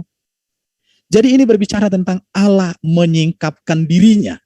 Sejauh itulah Allah menyingkapkan dirinya di dalam Alkitab. Dan hanya di dalam ajaran Kristen, di dalam ajaran Alkitab lah, Allah sendiri menyingkapkan dirinya. Tidak lagi dia berbicara melalui malaikat, tidak lagi dia berbicara melalui para nabi, tidak lagi dia berbicara melalui ini dan itu, tetapi dia berbicara secara langsung melalui sang firman-Nya yang mengambil rupa manusia. Ya, saya kasih contoh Bro ya, di dalam klien itu kan firman jadi buku bisa Bro. Dalam iman Kristen firman menjadi manusia. Kalau firman jadi buku, apakah Allah jadi kehilangan firman? Kan tidak juga Bro. Allah kan memiliki firman. Apakah ketika firman Allah diturunkan, dicatat dalam Quran, Allah jadi kehilangan firman? Kan enggak juga. Baik Pak Erban, saya pikir hindari ya. paralelistik ke arah Quran. Saya pikir jangan. Tapi terima kasih atas poinnya sudah cukup jelas. Silakan Pak Zuma. Tadi Pak Erban sudah menjelaskan bahwa inilah keimanan, ada ruang rasionalitas dan ruang misteri ilahi yang dalam bahasa Kristen disebut pewahyuan, tadi pengungkapan diri, pengungkapan Allah gitu ya dalam batasan tertentu. Firman menjadi manusia. Silakan Pak Zuma, mau masih berkutat di masalah firman menjadi manusia atau kembali ke yang tadi masalah ketuhanan Yesus? Silakan Pak Zuma. Ya, jadi di dalam Yeremia 10 nomor 7 diterangkan, seorang pun tiada yang sama sebagaimu, yang tidak ada yang sebagaimu. Kemudian Yesaya 46 nomor 9, aku ini Allah, tiada Allah yang lain atau sesuatu yang setara dengan aku. Nah, tadi saudara menerangkan tentang Yesus adalah firman yang mengambil rupa manusia. Tapi ujung-ujungnya ketika ditanya tentang firman, Anda mengatakan firman tidak dibangkitkan. Tapi ternyata firman-Nya sudah menjadi manusia dan firman itu adalah Yesus. Ternyata ketika Anda mengatakan Tuhan tidak lagi datang memperkenalkan dirinya melalui malaikat, melalui ini, melalui itu, tetapi memperkenalkan diri langsung menjadi manusia. Nah, ketika dia menjadi manusia, dialah Tuhan Anda itu sendiri yang tidak dapat berbuat apa-apa dari dirinya sendiri. Jadi kalau Anda mengatakan ada dimensi di mana manusia tidak akan mampu menalar tentang Tuhan, justru Anda yang menyiksa diri dengan konsep itu. Kenapa? Yesus mengajarkan dirinya manusia, dia tidak bisa berbuat apa-apa dari dirinya sendiri. Dan dia adalah penerima firman dan penyampai firman. Nah, sehingga saya hanya ingin bertanya kepada Anda. Kalau Yesus itu adalah firman, lalu kemudian Anda katakan mengambil rupa manusia, ketika Gabriel datang menyampaikan firman kepada Maria, ibunya Yesus sebelum Yesus dihamilkan, dilahirkan menjadi manusia, pertanyaan saya, firman diantar oleh Gabriel, Tuhan mau agar engkau hamil. Apakah di situ ada Yesus? Silakan. Saya mau cross check dulu, Bro Juma, di mana firman diantar oleh malaikat Jibril? Berikan data dong, jangan framing dong. Boleh. Saya kira sahabat saya ini sudah menguasai hal firman. Anda mengatakan firman itu adalah ide, betul? Gagasan, kehendak. Pertanyaan saya sama Bro Juma, di mana malaikat Jibril mengantarkan firman kepada Maria? Jangan. Sebentar Pak Irban, jangan Pak. Oke. Stop. Jadi gini ya. Di tadi sini Anda Pak mengatakan Irban, firman itu kehendak. Sebentar Pak Irban, jangan tadi dulu. Sebentar begini ya. Jadi jangan memancing sehingga Pak Irban pun akan nanti mempertanyakan tentang akidah Islam. Jadi fokus ini saja ke saatnya saya masalah. bertanya tentang akidah Anda gitu loh. Ya, makanya begini Pak Zuma, coba Anda ulangi lagi pertanyaannya. Ya. Saya tadi juga belum terlalu clear, silakan Pak. Ya. Poinnya ke arah mana? Oke. Firman menurut Saudara Erben kehendak, gagasan, dan keinginan Tuhan. Yang dibawa oleh Gabriel kepada Maria adalah kehendak Tuhan. Apa itu? Tuhan mau agar Maria hamil. Pertanyaan saya, apakah ketika Gabriel menyampaikan keinginan Tuhan kepada Maria, apakah Yesus sudah ada di situ? Oke, saya jawab. Sudah Pak. Silakan Pak Irban, tadi pertanyaannya seperti itu, Anda seperti apa mau menjelaskan ya, silakan. Tidak ada Gabriel mengantarkan firman jadi manusia, karena Gabriel itu tugasnya menyampaikan berita bahwa Maria akan hamil. Kehamilan Maria itu bukan karena Gabriel, bukan karena ditiup sama Gabriel, bro. Tapi Gabriel itu memberitahukan, Maria kamu akan hamil. Bagaimana dia hamil? Allah menyatakan karya firman-Nya mengambil rupa manusia di situ. Itu bro, cuma. Nah, itu yang diantar firman atau bukan? Nggak ada diantar di situ. Gabriel itu hanya memberikan informasi bahwa kamu akan mengandung. Bukan dikatakan di situ, Maria ini firman, kumasukkan ke dalam rahimmu. Allah suruh aku, nggak kayak gitu. Nah, artinya firman itu dulu, bukan makhluk. Ya kan? Sebentar firman gini, itu kehendak kan? Gini, ketika Anda melakukan interupsi terlalu cepat, itu nanti bisa menjadi bukan pertanyaan, tapi semacam interrogation question. Jadi hindari itu. Biarkan lawan bicara Anda mengkonstruksi jawabannya, karena tidak mudah mengkonstruksi satu jawaban. Silakan Pak Erben. Iya, kalau kita kembalikan ke bro juga, Isa di Quran itu kan terjadi juga karya Allah dan karya kalamnya juga, bro. Jangan ke situ lah, Erben. Iya, memang betul. Itu karya Allah, betul. Iya, bukan Allah sendiri. Sekarang di dalam Kristen jelas bahwa Gabriel itu memberitahukan bahwa Maria akan hamil, bukan mengantarkan firman ke dalam rahimnya atau ditiupkan. Itu yang mau saya katakan. Boleh saya sanggah? Ya, saya pikir begini Pak Zuma dan Pak Erben, kita beralih ke yang lain karena tadi kan premis yang ingin diuji masalah proses ya, ketika Allah mewahyukan pada Gabriel atau Jibril itu kepada Maryam dan kelahiran Yesus Kristus. Saya pikir justru ada kesamaan kalau yang saya catat tadi ya dari Anda berdua saling menyetujui. Saya pikir beralih ke yang lain Pak Zuma, silakan. Apa yang ingin dibahas lagi terkait ketuhanan Yesus Kristus? Supaya lebih kaya akan informasi. Pertanyaan mungkin beralih yang lain Pak Zuma. Ini sudah pertanyaan lain ini Bang. Tadi kan dikatakan bahwa Yesus itu adalah firman yang menjadi manusia. Firman ini diambil dari Yohanes 1 nomor 1. Bahwa firman itu adalah Allah. Kita buktikan. Apakah betul Yesus ini adalah Allah yang menjadi manusia atau firman yang menjadi manusia? atau benar-benar janin saripati yang ada dalam tubuh Maria yang menjadi manusia. Makanya saya tanya, ketika malaikat Gabriel datang menyampaikan kehendak Tuhan, sesungguhnya engkau akan mengandung dan akan melahirkan seorang anak laki-laki, dan hendaklah engkau namai dia Yesus, itu adalah kehendak Tuhan atau kehendaknya Gabriel? Jawabannya tentu kita tahu, itu kehendak Tuhan. Nah, ketika kehendak Tuhan ini disampaikan oleh Gabriel kepada Maria sang perawan, apakah Yesus sudah ada di situ? Itu pertanyaan saya. Pak Erben, jadi pertanyaannya saya ulang dari Pak Zuma ya. Poinnya, apakah ketika itu disampaikan, apakah Yesus sudah ada? Karena firman itu, ya nanti Pak Erben mungkin akan mendapatkan poin, tapi moderator mencoba memberikan fase penengah ya supaya lebih nyambung. Jadi sudah diulang beberapa kali soalnya dari Pak Zuma, apakah Yesus itu hadir gitu? Apakah Anda perlu menjelaskan perbedaan antara Yesus firman, karena supaya netizen pun bisa lebih jelas gitu. Oke ya, jadi Gabriel itu kan dikatakan begini, kita lihat aja ya, jawab malaikat itu kepadanya, akulah Gabriel.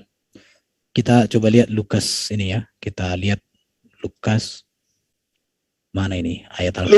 Lukas 1. Iya, Lukas 1.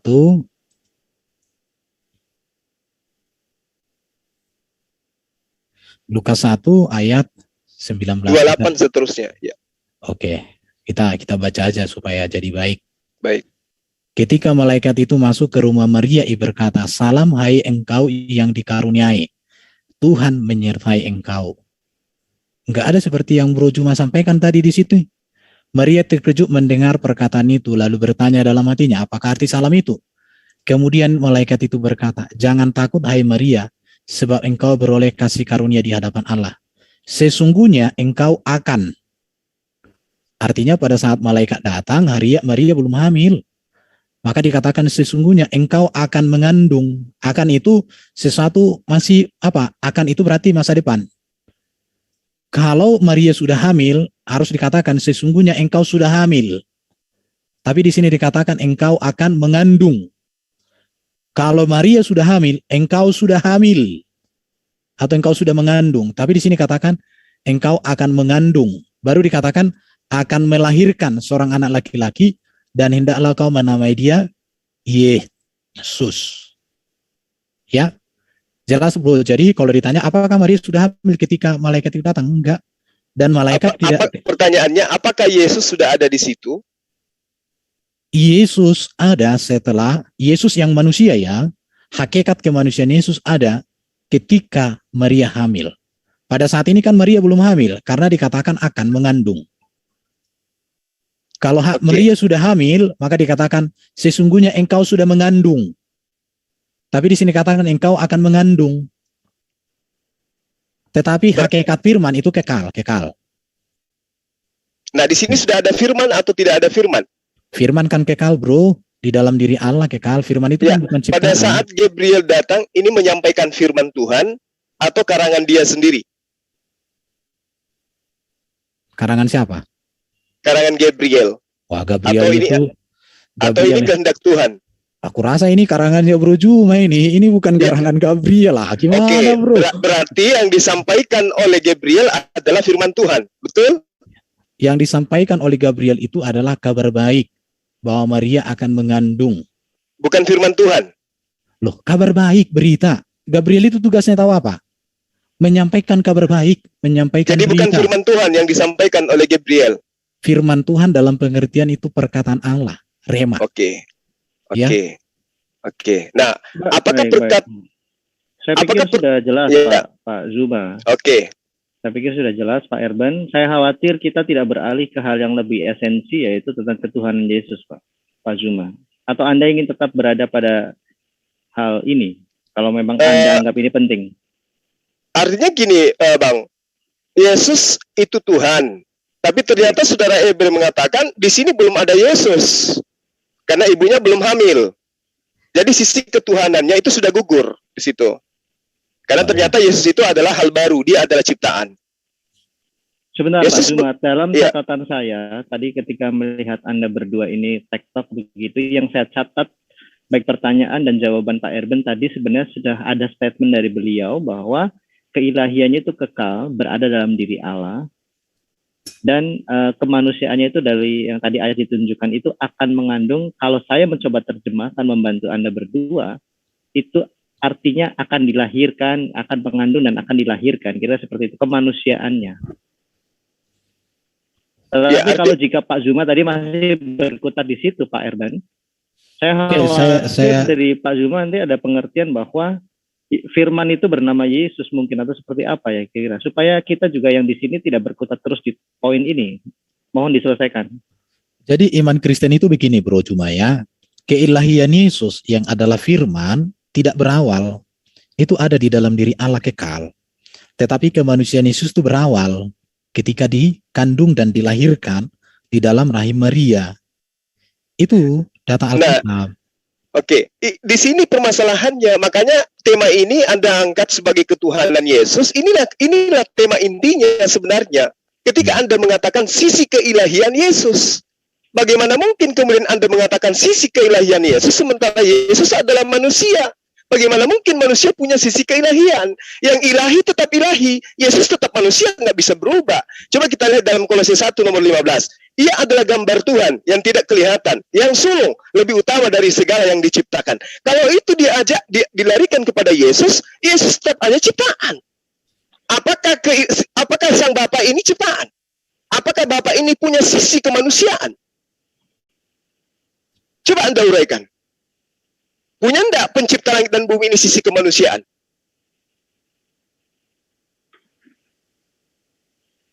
Oke. Silakan. Sebentar ya. Bro tadi kutip dari Kolose berapa bro? Kolose 1 nomor 15. Oke, bentar ya. Saya cari materi saya sudah pernah gali itu. Oke, saya tunjukkan sama bro supaya penonton teredukasi. Ya, silakan Pak Erben ambil waktu Anda untuk mencari ya. Mungkin udah. Yang sambil ngopi-ngopi, yang mau pesan gorengan. Ia adalah gambar Allah yang tidak kelihatan, yang sulung, lebih utama dari segala yang diciptakan. Ini beberapa bentuk terjemahan. Ya.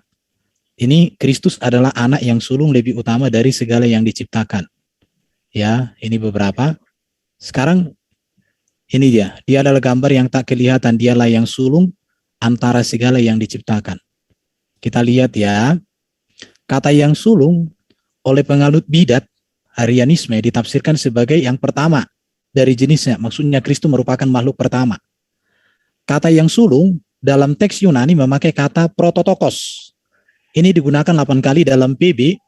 Kata ini dalam bentuk adjektif maskulin singular nominatif no degree, yang dapat diartikan yang sulung, lebih tinggi, yang ada sebelum.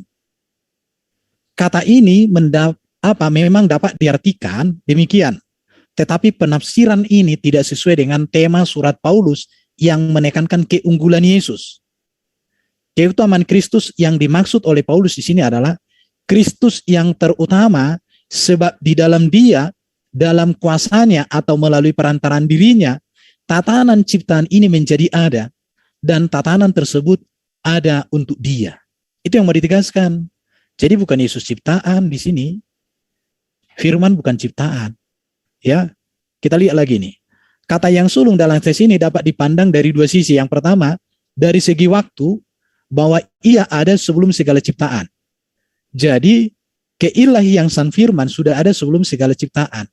Dari segi kedudukan, bahwa Ia diperanakan atau dilahirkan lebih dari segala ciptaan. Diperanakan atau dilahirkan di sini tidak menyatakan bahwa Yesus adalah ciptaan, tetapi menunjukkan bahwa Yesus berasal dari Allah. Maka dikatakan Yesus datang dan keluar dari Bapa. Dari dua pengertian tersebut, maka dapat diambil kesimpulan bahwa Dia, Yesus, sudah ada sebelum segala sesuatu, dan Dia adalah yang utama dari semua ciptaan. Itu artinya di situ Yesus disebut sebagai yang sulung tidak menunjuk kepada kelahiran Yesus secara badani, melainkan kepada hubungan Yesus dengan Allah sebagai firman yang kekal di dalam diri Allah. Ini dikiaskan sebagai anak tunggal Allah yang kekal. Dengan memperhatikan arti kata prototokos, yaitu yang sulung, yang lebih tinggi, yang ada sebelum, maka kata yang sulung dapat diartikan ia yang ada sebelum segala ciptaan. Ia yang lebih tinggi dari segala ciptaan. Itu berarti bahwa Allah menciptakan segala sesuatu oleh firman yang telah ada sejak permulaan. Bahwa firman itu ada sejak permulaan. Oke? Itu sudah saya bahas ketika saya menjawab saksi-saksi Yehova. Ada 3 ayat yang sering diikuti saksi Yehova. 3-tiganya saya sudah jawab. Saya jelaskan. Oke? Iya. Oke. Ya, silakan. Ya, jadi jelas ya bahwa kalau Anda kemudian mengatakan Yesus itu adalah firman. Tadi kita sudah melihat yang dibangkitkan ternyata bukan firman. Yang datang kepada Maria melalui perantaraan kehendak Tuhan melalui Gabriel, itu juga Yesus tidak ada di situ. Nah, lalu dalam kitab Anda sendiri jelas dikatakan bahwa Yesus itu adalah permulaan ciptaan. Kalau mau Anda larikan kepada firman, itu tidak kena. Kenapa? Di dalam Yesaya 55 nomor 11 pun dikatakan bahwa segala firman yang terlontar dari mulutku, apa yang keluar dari mulutku, tidak akan kembali kepadaku dengan sia-sia. Sebelum yang ku inginkan itu terjadi sesuai dengan yang ku mau. Itu adalah indikasi firman. Nah, sementara Yesus tidak terlontar dari mulut Tuhan. Terlontar dari rahim manusia, iya. Itu yang saudara harus pahami di sini. Mohon maaf. Lalu kemudian, coba Anda uraikan kepada saya, di dalam Roma 1 nomor 3, di situ di dalam bahasa original teksnya dikatakan Yesus itu berasal daripada sperma Daud. Artinya bahwa tadi kita sudah sepakat Yesus tidak ada pada saat Gabriel datang. Nanti dia ada setelah dia dihamilkan. Berarti tidak salah yang diterangkan oleh Roma 1 nomor 3 dalam bahasa Greek bahwa Yesus itu memang berasal daripada spermatos. Oke, sudah bisa dijawab. Iya, silakan. Maria itu kan keturunan Daud. Ya. Jadi itu menegaskan bahwa dia memang memiliki silsilah dari Daud. Itu jelas. Dia kan keturunan Yehuda. Maria. Baru Yusuf pun itu kan Yehuda. Jadi itu sebenarnya tidak ada masalah dengan apa yang Bro sampaikan tadi di situ. Tetapi saya mau tegaskan sama Bro ya begini. Ketuhanan Yesus itu berbicara tentang kemesiasan Yesus. Berbicara Mesias itu artinya yang diurapi. Yang diurapi itu menunjuk jabatan dia raja, dia nabi, dia imam, bahkan dia hakim yang adil. Jadi itu otoritas kepenguasaan Yesus yang diberikan oleh Bapa, itulah ketuhanan Yesus. Maka iman Kristen, Tuhan dengan Allah, 2 kata yang berbeda. Ini Bro, nanti akan saya tanya sama Bro, saya akan cross check apa yang Bro nyatakan dari tadi. Dan nanti saya minta ada waktu untuk Bro mempertanggungjawabkan pernyataannya Bro. Nanti akan saya cross check ini. Siapkanlah dirimu. Ya, silakan aja Anda buka, ya, buka aja original teks kitab Anda, Roma 1 nomor 3. Di situ dikatakan Yesus itu spermatos dari Daud itu sendiri. Artinya diterangkan di dalam kitab Anda, Yesus itu berasal dari sperma Daud. Kan begitu. Interlinear. Kalau masuk ke bahasa Yunani, kita harus cek interlinear. Ini butuh waktu, Bro. Oke. Iya, butuh waktu. Apa saya dulu bertanya sambil saya cari, Bro Justin? Enggak, saya pikir kalau tadi ini larinya kan dari kolose yang 1 itu sudah selesai ya Pak Zuma ya. Jadi larinya ke masalah yang tadi benih kemanusiaan Yesus gitu ya Pak Erben ya Pak Zuma kalau saya tidak salah catat ya. Oke, yang saya selagi cari ini. Roma pasal berapa tadi? Saya lagi buka nih. Saya juga tidak catat. Roma pasal berapa Pak Zuma, mohon diulang Pak. Roma 1 nomor 3. Oke. Saya cari dulu. Roma pasal 1 ayat 3.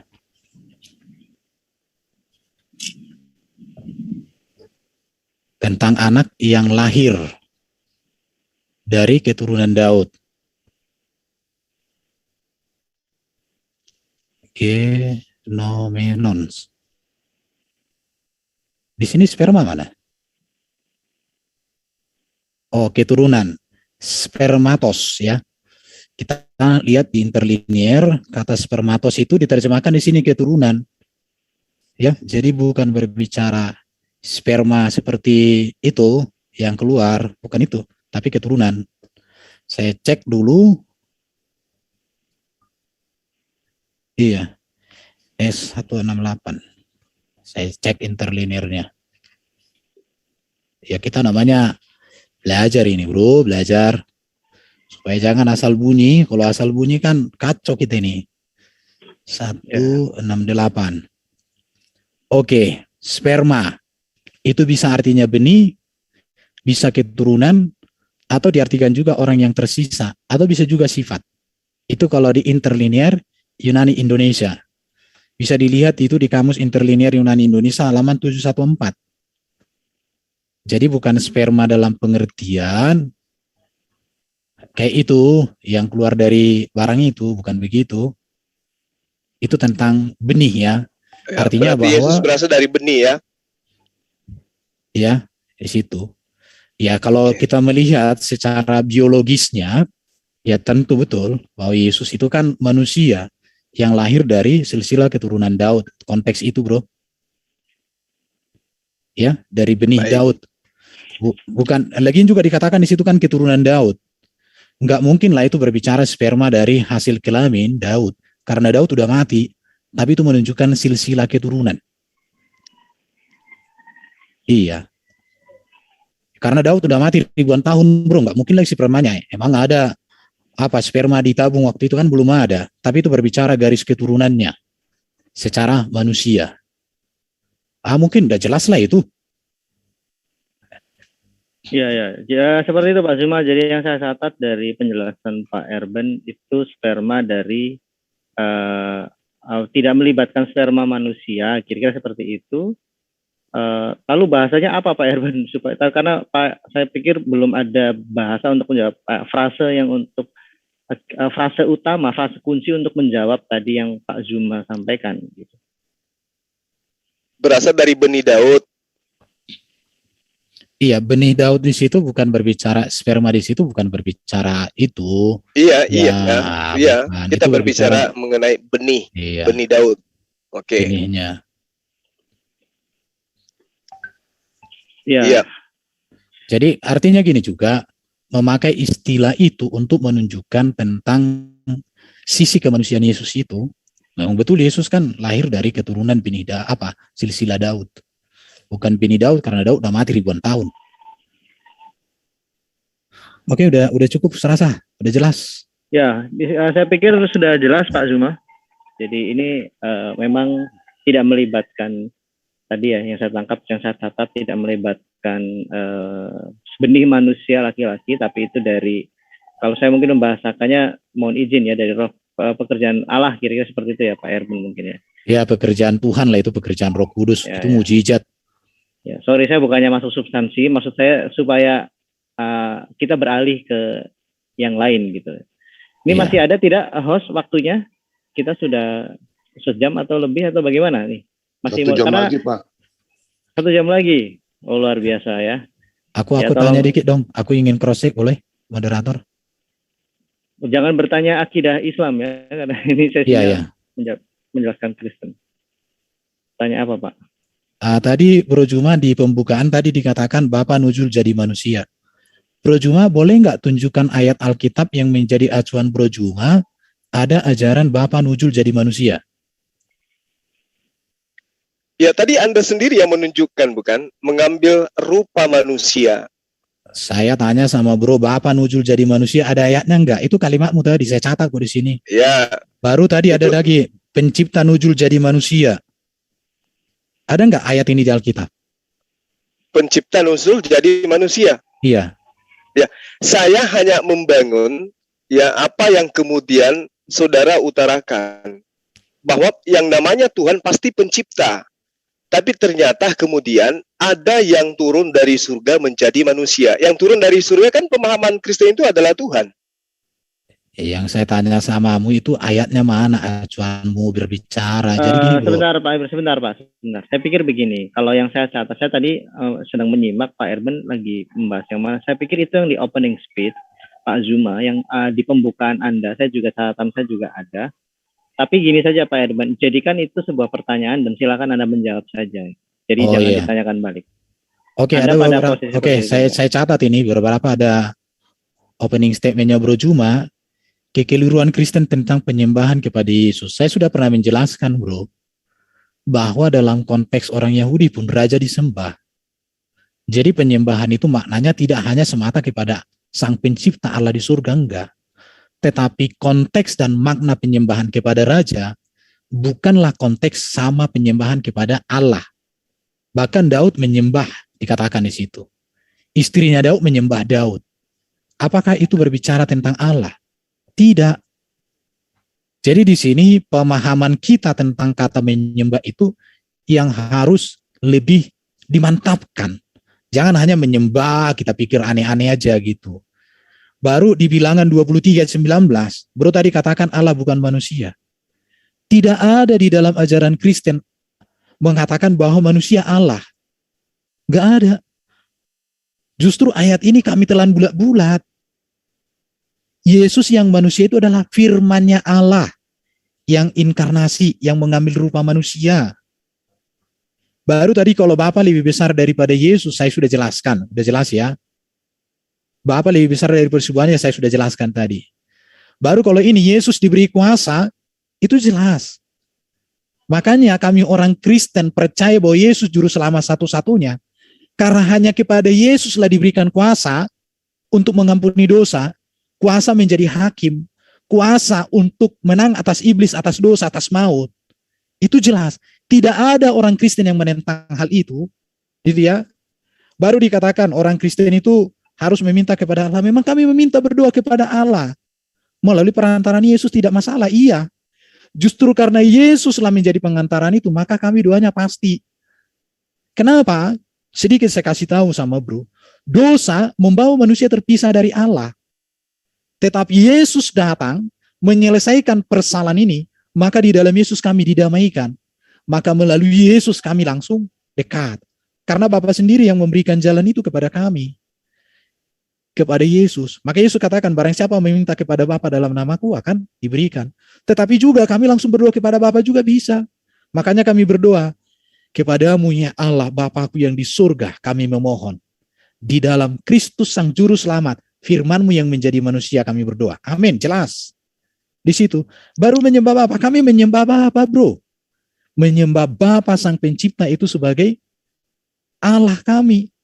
Tapi kami menyembah Yesus sebagai Mesias. Kristus kami. Karena dia adalah Tuhan dalam pengertian kurios, penguasa Mesias. Bukan bahwa kami ketika menyembah Yesus, dialah Bapa itu sendiri. Orang yang mengatakan Yesus adalah Bapa itu sendiri, itu pemahaman yang keliru, bro. Itu keliru, bro. Di situ ya. Jadi kami tidak mengatakan bahwa Yesus itu Bapa, nggak ada, bro ya. Baru di sini dikatakan Yesus menyembah kepada dirinya. Saya mau tanya sama bro, Yesus ada nggak dia mengatakan menyembah kepada dirinya? Nggak ada. Yesus menyembah kepada Bapa. Dan kami juga menyembah kepada Bapa. Dan kami sembah Yesus sebagai Mesias kami. Sebagai Kristus kami. Bukan bahwa Yesus itu langsung jadi Bapa itu sendiri. Ini kekeliruan yang terjadi selama ini. Sehingga kita menyampaikan sesuatu tapi senjata kita ini moncongnya entah kemana. Berarti sembahan Anda ada berapa sembahan Anda? Berarti bro nggak memahami tadi konteks arti kata menyembah yang saya jelaskan.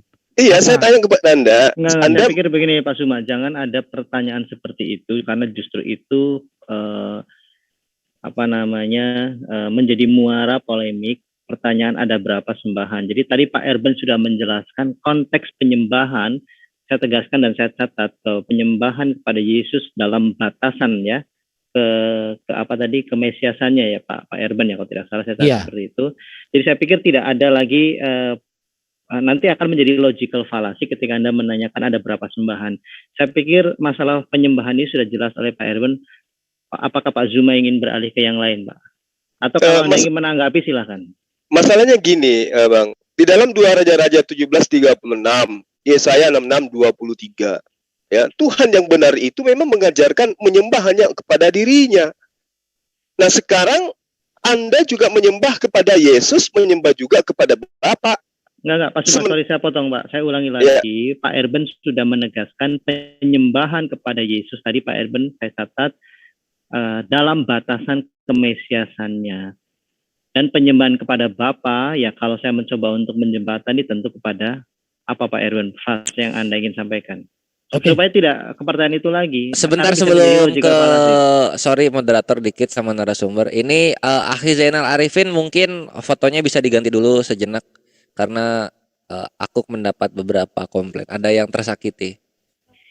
Ayo kita tunjukkan akhlakul karimah, dan juga untuk moderator jangan sopan-sopan banget. Ayo supaya seru malamnya. Jangan, kebenaran itu langsung aja TikTok. Enggak bukan jadi gini. Terima kasih. Thank you.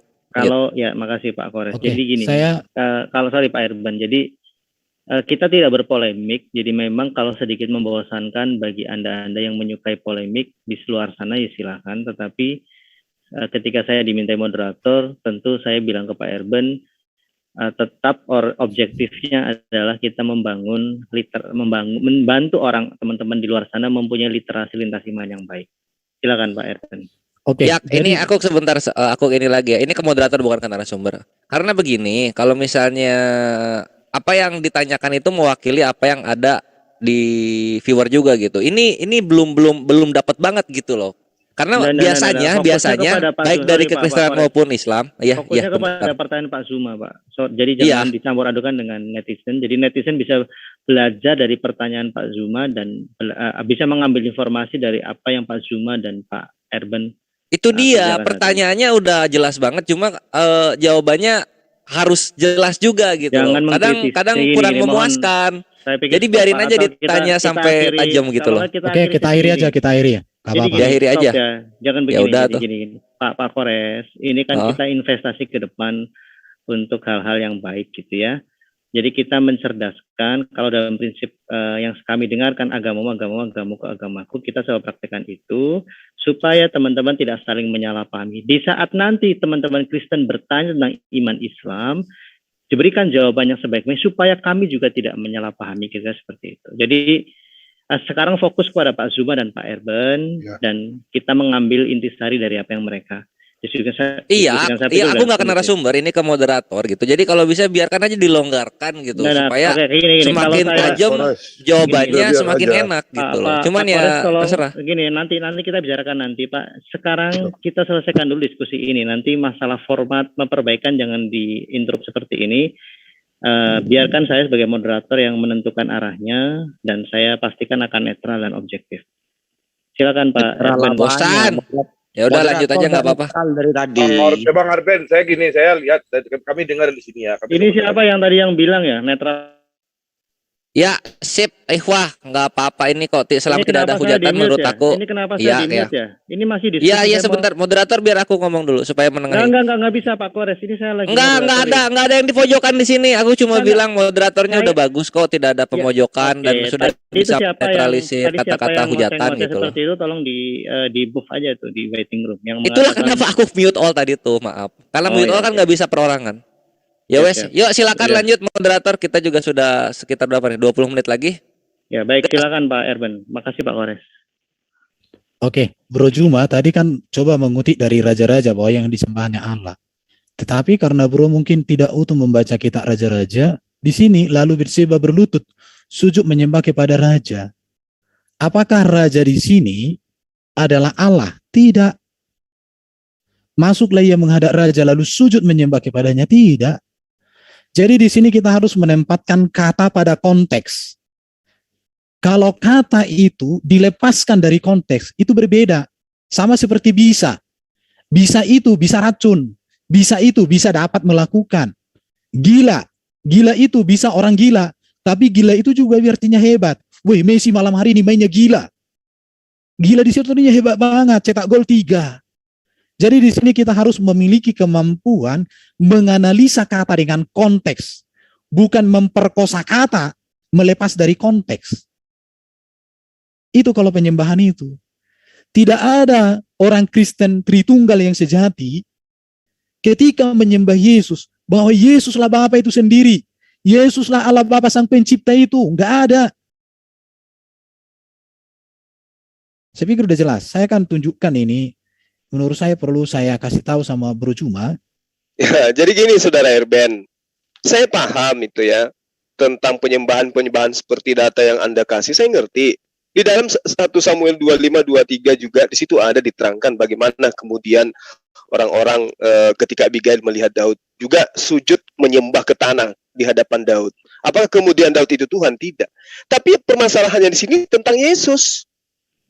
Kita sejam Anda mengurai sana kemari, itu untuk apa? Untuk meyakinkan bahwa Yesus itu adalah Tuhan. Berbeda dengan satu raja-raja, dua raja-raja yang Anda tunjukkan. Memang mereka dihormati sebagai raja, tapi Yesus beda. Coba Anda lihat, ketika Anda tanya kepada saya, mana pernyataan Tuhan Bapa nusul menjadi manusia? Loh, bukannya dikatakan bahwa pada mulanya adalah firman, firman itu bersama-sama dengan Allah dan firman itu adalah Allah. Lalu kemudian ketika Allah ini diterangkan lagi di data nomor 14-nya, Allah itu telah menjadi manusia. Allah jadi manusia nggak ada ayatnya, Bro. Kok kayak gitu cara bacanya? Sekarang begini kawan, apakah firman itu sama dengan Allah? Oke, saya jelaskan samamu ya. Tunggu. Apakah firman itu sama dengan Allah? Saya jelaskan samamu. Oke, Pak Suma, saya catat, Oke. Pak. Firman, firman itu sama dengan Allah dan firman itu menjadi manusia. Berarti Allah itu menjadi manusia. Oke, saya jelaskan. Begini, Ya. Pak Suma, silakan. Saya catat pertanyaannya, jangan disimpulkan. Silakan Pak Erben. Oke, saya jelaskan ya supaya Bro memahami ini. Ini waktu yang indah untuk Bro memahami iman Kristen yang sesungguhnya supaya Bro itu jangan menyampaikan iman Kristen yang bukan sesungguhnya. Perhatikan, pada mulanya adalah firman. NRK, en hologos. Kata adalah di sini itu imperfect, aktif, indikatif. Imperfect itu artinya unsur makna terus-menerus. Aktif itu sedang berlangsung. Indikatif itu kenyataan. Baru kalau di sini pada mulanya itu kata mulanya di sini kata benda, bentuk feminim tunggal objek. Jadi kalau dilihat teks Yunani, maka kalimat pada mulanya adalah firman diartikan di dalam permulaan ada itu firman. Ada dan terus menerus ada dan nyata. Firman itu sudah ada dan terus menerus ada di dalam permulaan. Itu kita lanjut di kalimat berikut. Dan itu firman bersama-sama Allah. Kai hologos en prostonteon. Dan itu firman sudah ada terus menerus nyata bersama itu Allah. Jika kalimat kedua ini dipadukan dengan kalimat pertama, maka tepat diartikan bahwa firman sudah ada dan terus menerus ada dan nyata sejak dari permulaan, yaitu di dalam diri Allah. Itu jelas. Jadi belajar saya tentang Alkitab seperti ini, Bro. Jadi saya berterima kasih hari ini bisa menyampaikan ini samamu. Besok-besok jangan lagi omongkan yang bukan iman Kristen. Dan Allah adalah itu firman. Kai theos en hologos. Di sini kata adalah di sini dengan kata bersama-sama, dengan kata adalah, ini adalah bersama-sama, adalah ini bersama-sama, ini semua itu dari kata ini. Dengan apa ini lihat. Ini emi. Ada 3 kata emi di situ. Oke. Jadi yang kedua itu, ini firman itu nyata ada, berada, tinggal, sedang ada, dan terus-menerus ada di dalam diri Allah. Jadi firman itu adalah Allah, bukan artinya begini, aku adalah Juma adalah aku, bukan gitu. Firman itu adalah artinya Allah, bahwa di dalam Allah ada firman. Karena firman ada di dalam diri Allah, maka firman adalah Allah. Karena sesuatu yang ada di dalam diri Allah adalah Allah. Allah dengan firman-Nya tidak terpisahkan. Satu, itu maksudnya di situ. Saya pikir ini penjelasan sudah sangat sederhana. Supaya jangan. Saya tanggapi boleh? Boleh, silakan. Oke. Terima kasih atas penjabaran Anda. Yang Anda jabarkan itu adalah firman, sifat yang melekat pada diri Allah. 2 poin yang saya tangkap. Firman itu terus-menerus ada di dalam diri Allah. Kedua, Allah dan firman tidak pernah terpisah. Berarti firman tidak ada pada diri Yesus. Firman ada pada diri Allah. Karena firman tidak bisa keluar daripada Allah. Firman itu terus-menerus ada di dalam diri Allah. Jadi dia tidak bisa berubah wujud menjadi manusia. Makanya saya katakan, firman itu bukan Yesus. Kalau diterangkan pada mulanya adalah firman, firman itu bersama-sama dengan Allah dan firman itu adalah Allah. Oke, saya sepakat itu. Tapi berbicara mengenai Yesus yang manusia, bukan firman yang unyu-unyu berubah menjadi manusia. Karena menurut Anda, firman itu terus-menerus ada di dalam diri Allah. Allah dan firman tidak pernah terpisah. Tapi kalau Anda kemudian mengatakan firman menjadi manusia, ya, firman itu telah menjadi manusia, berarti firman sudah berpisah dengan Allah. Karena Allah tidak ada sisi kemanusiaan pada dirinya. Sementara Anda menerangkan firman itu terus-menerus ada di dalam diri Allah. Ternyata firman itu keluar dari dirinya dan berada di dalam diri manusia bernama Yesus. Apakah itu benar? Oke ya, berarti bro Silakan. belum nangkap yang saya jelaskan. Saya bahasanya sangat sederhana. Yang tadi yang saya jelaskan itu kan tentang posisi firman di dalam diri Allah. Sekarang saya masuk ke ayat 14. Firman itu yang ada di dalam diri Allah itu menjadi manusia, mengambil rupa manusia melalui kelahiran dari rahim perawan Maria. Saya kasih gambaran tadi sama bro. Ketika Allahnya bro menyampaikan firman melalui Jibril, ditulis dalam kitab Quran, maka Quran itu dipandang sebagai firman Allah. Apakah Allah bro kehilangan firman? Kan tidak juga bro. Itu hanya sebuah paralelisme aja sih, supaya agak bisa berpikir. Saudara Erwin, sebentar. Moderator. Sebentar Iya. Pak, ya saya boleh lah. Yang penting paralelismenya jangan terlalu berlebihan. Tapi nanti silakan diklarifikasi oleh Pak. Perhatikan ya, oke. Jadi firman itu, firman yang tidak terlihat, mengambil rupa manusia supaya terlihat melalui perantaraan rahim perawan Maria. Jadi yang transenden menjadi imanen. Nah, itu tadi bahasanya sudah jelas sebenarnya tadi. Dari awal ini kembali ke belakang-belakang. Jadi yang saya jelaskan tadi itu ayat 1 sampai dengan ayat 2. Tapi saya tidak selesaikan di ayat 14. Kenapa? Karena pertanyaannya ayat 1 sampai 2. Tapi karena bro sampai giring jadi dipolemikkan, ya saya jelaskan ini firman itu, firman yang kekal di dalam diri Allah, diutus Allah mengambil rupa manusia. Namanya Yesus. Yesus yang manusia itu diberikan Allah, Bapa itu kuasa.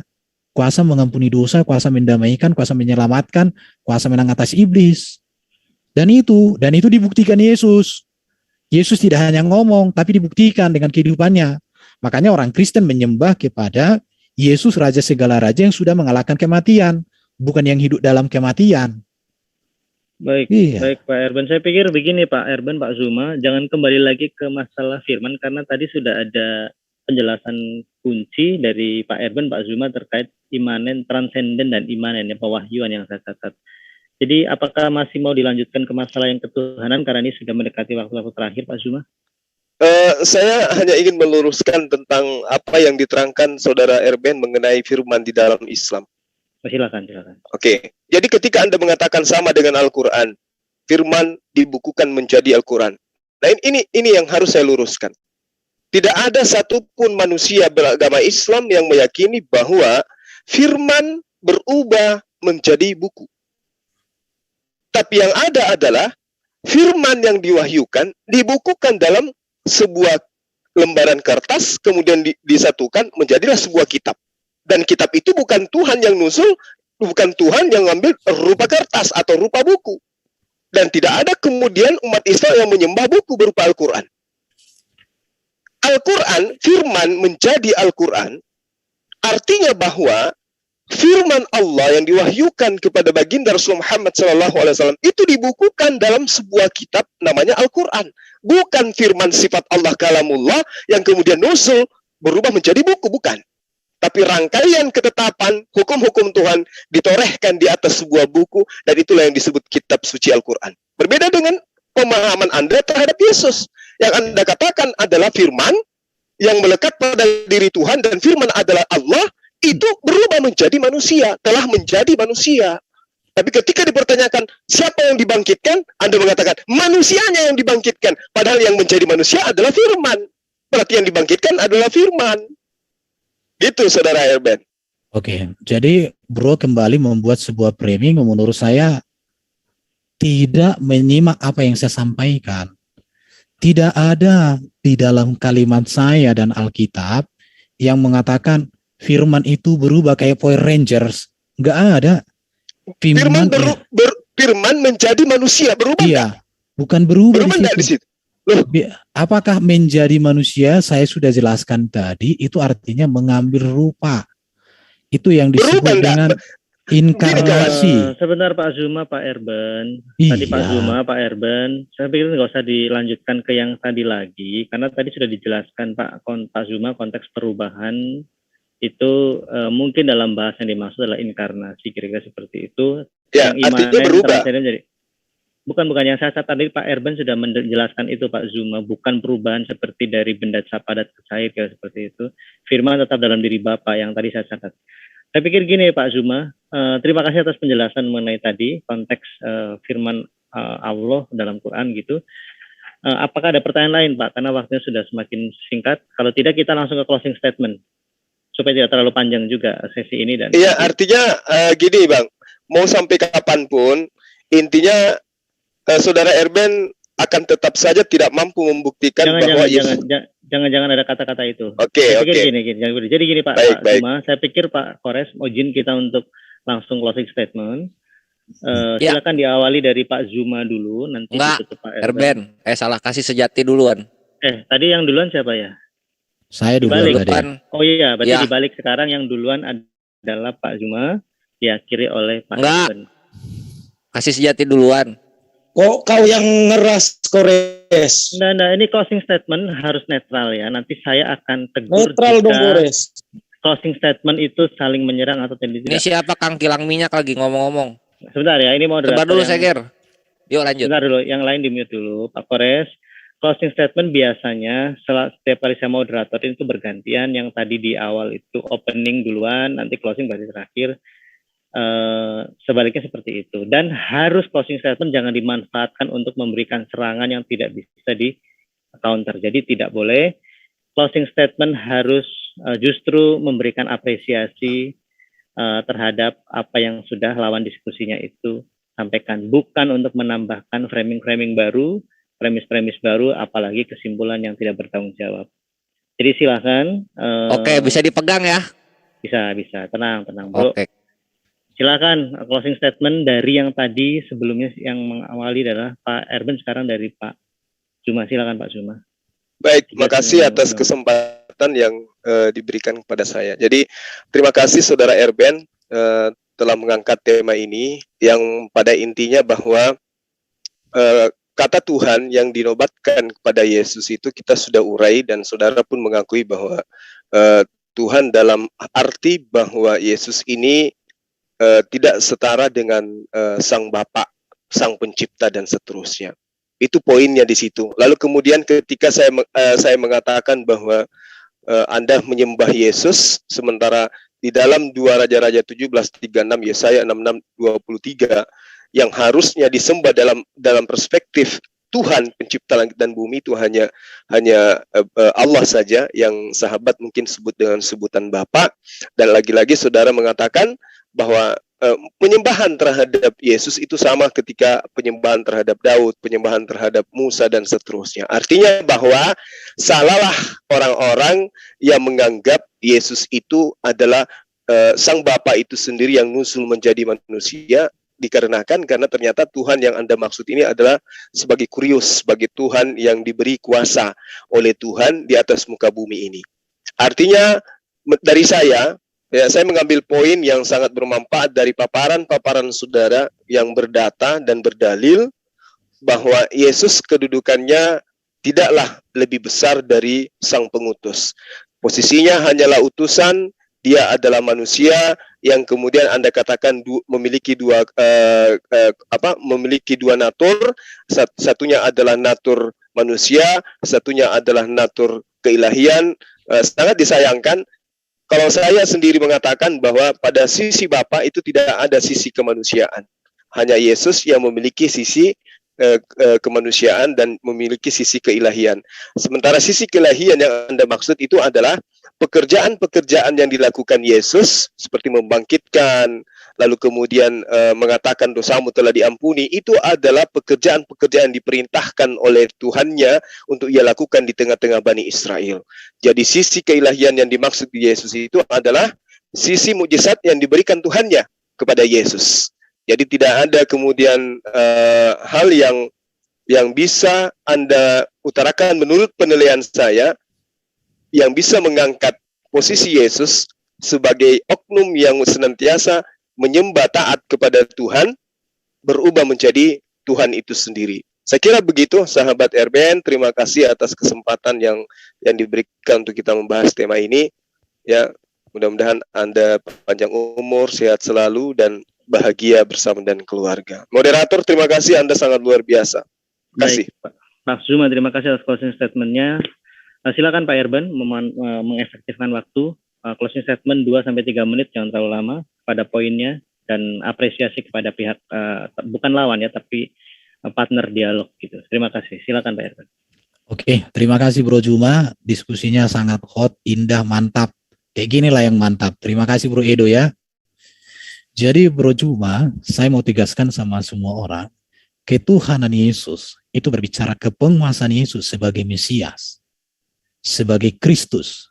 Dia adalah Raja, dia adalah Nabi, dia adalah Imam, dia Hakim yang adil.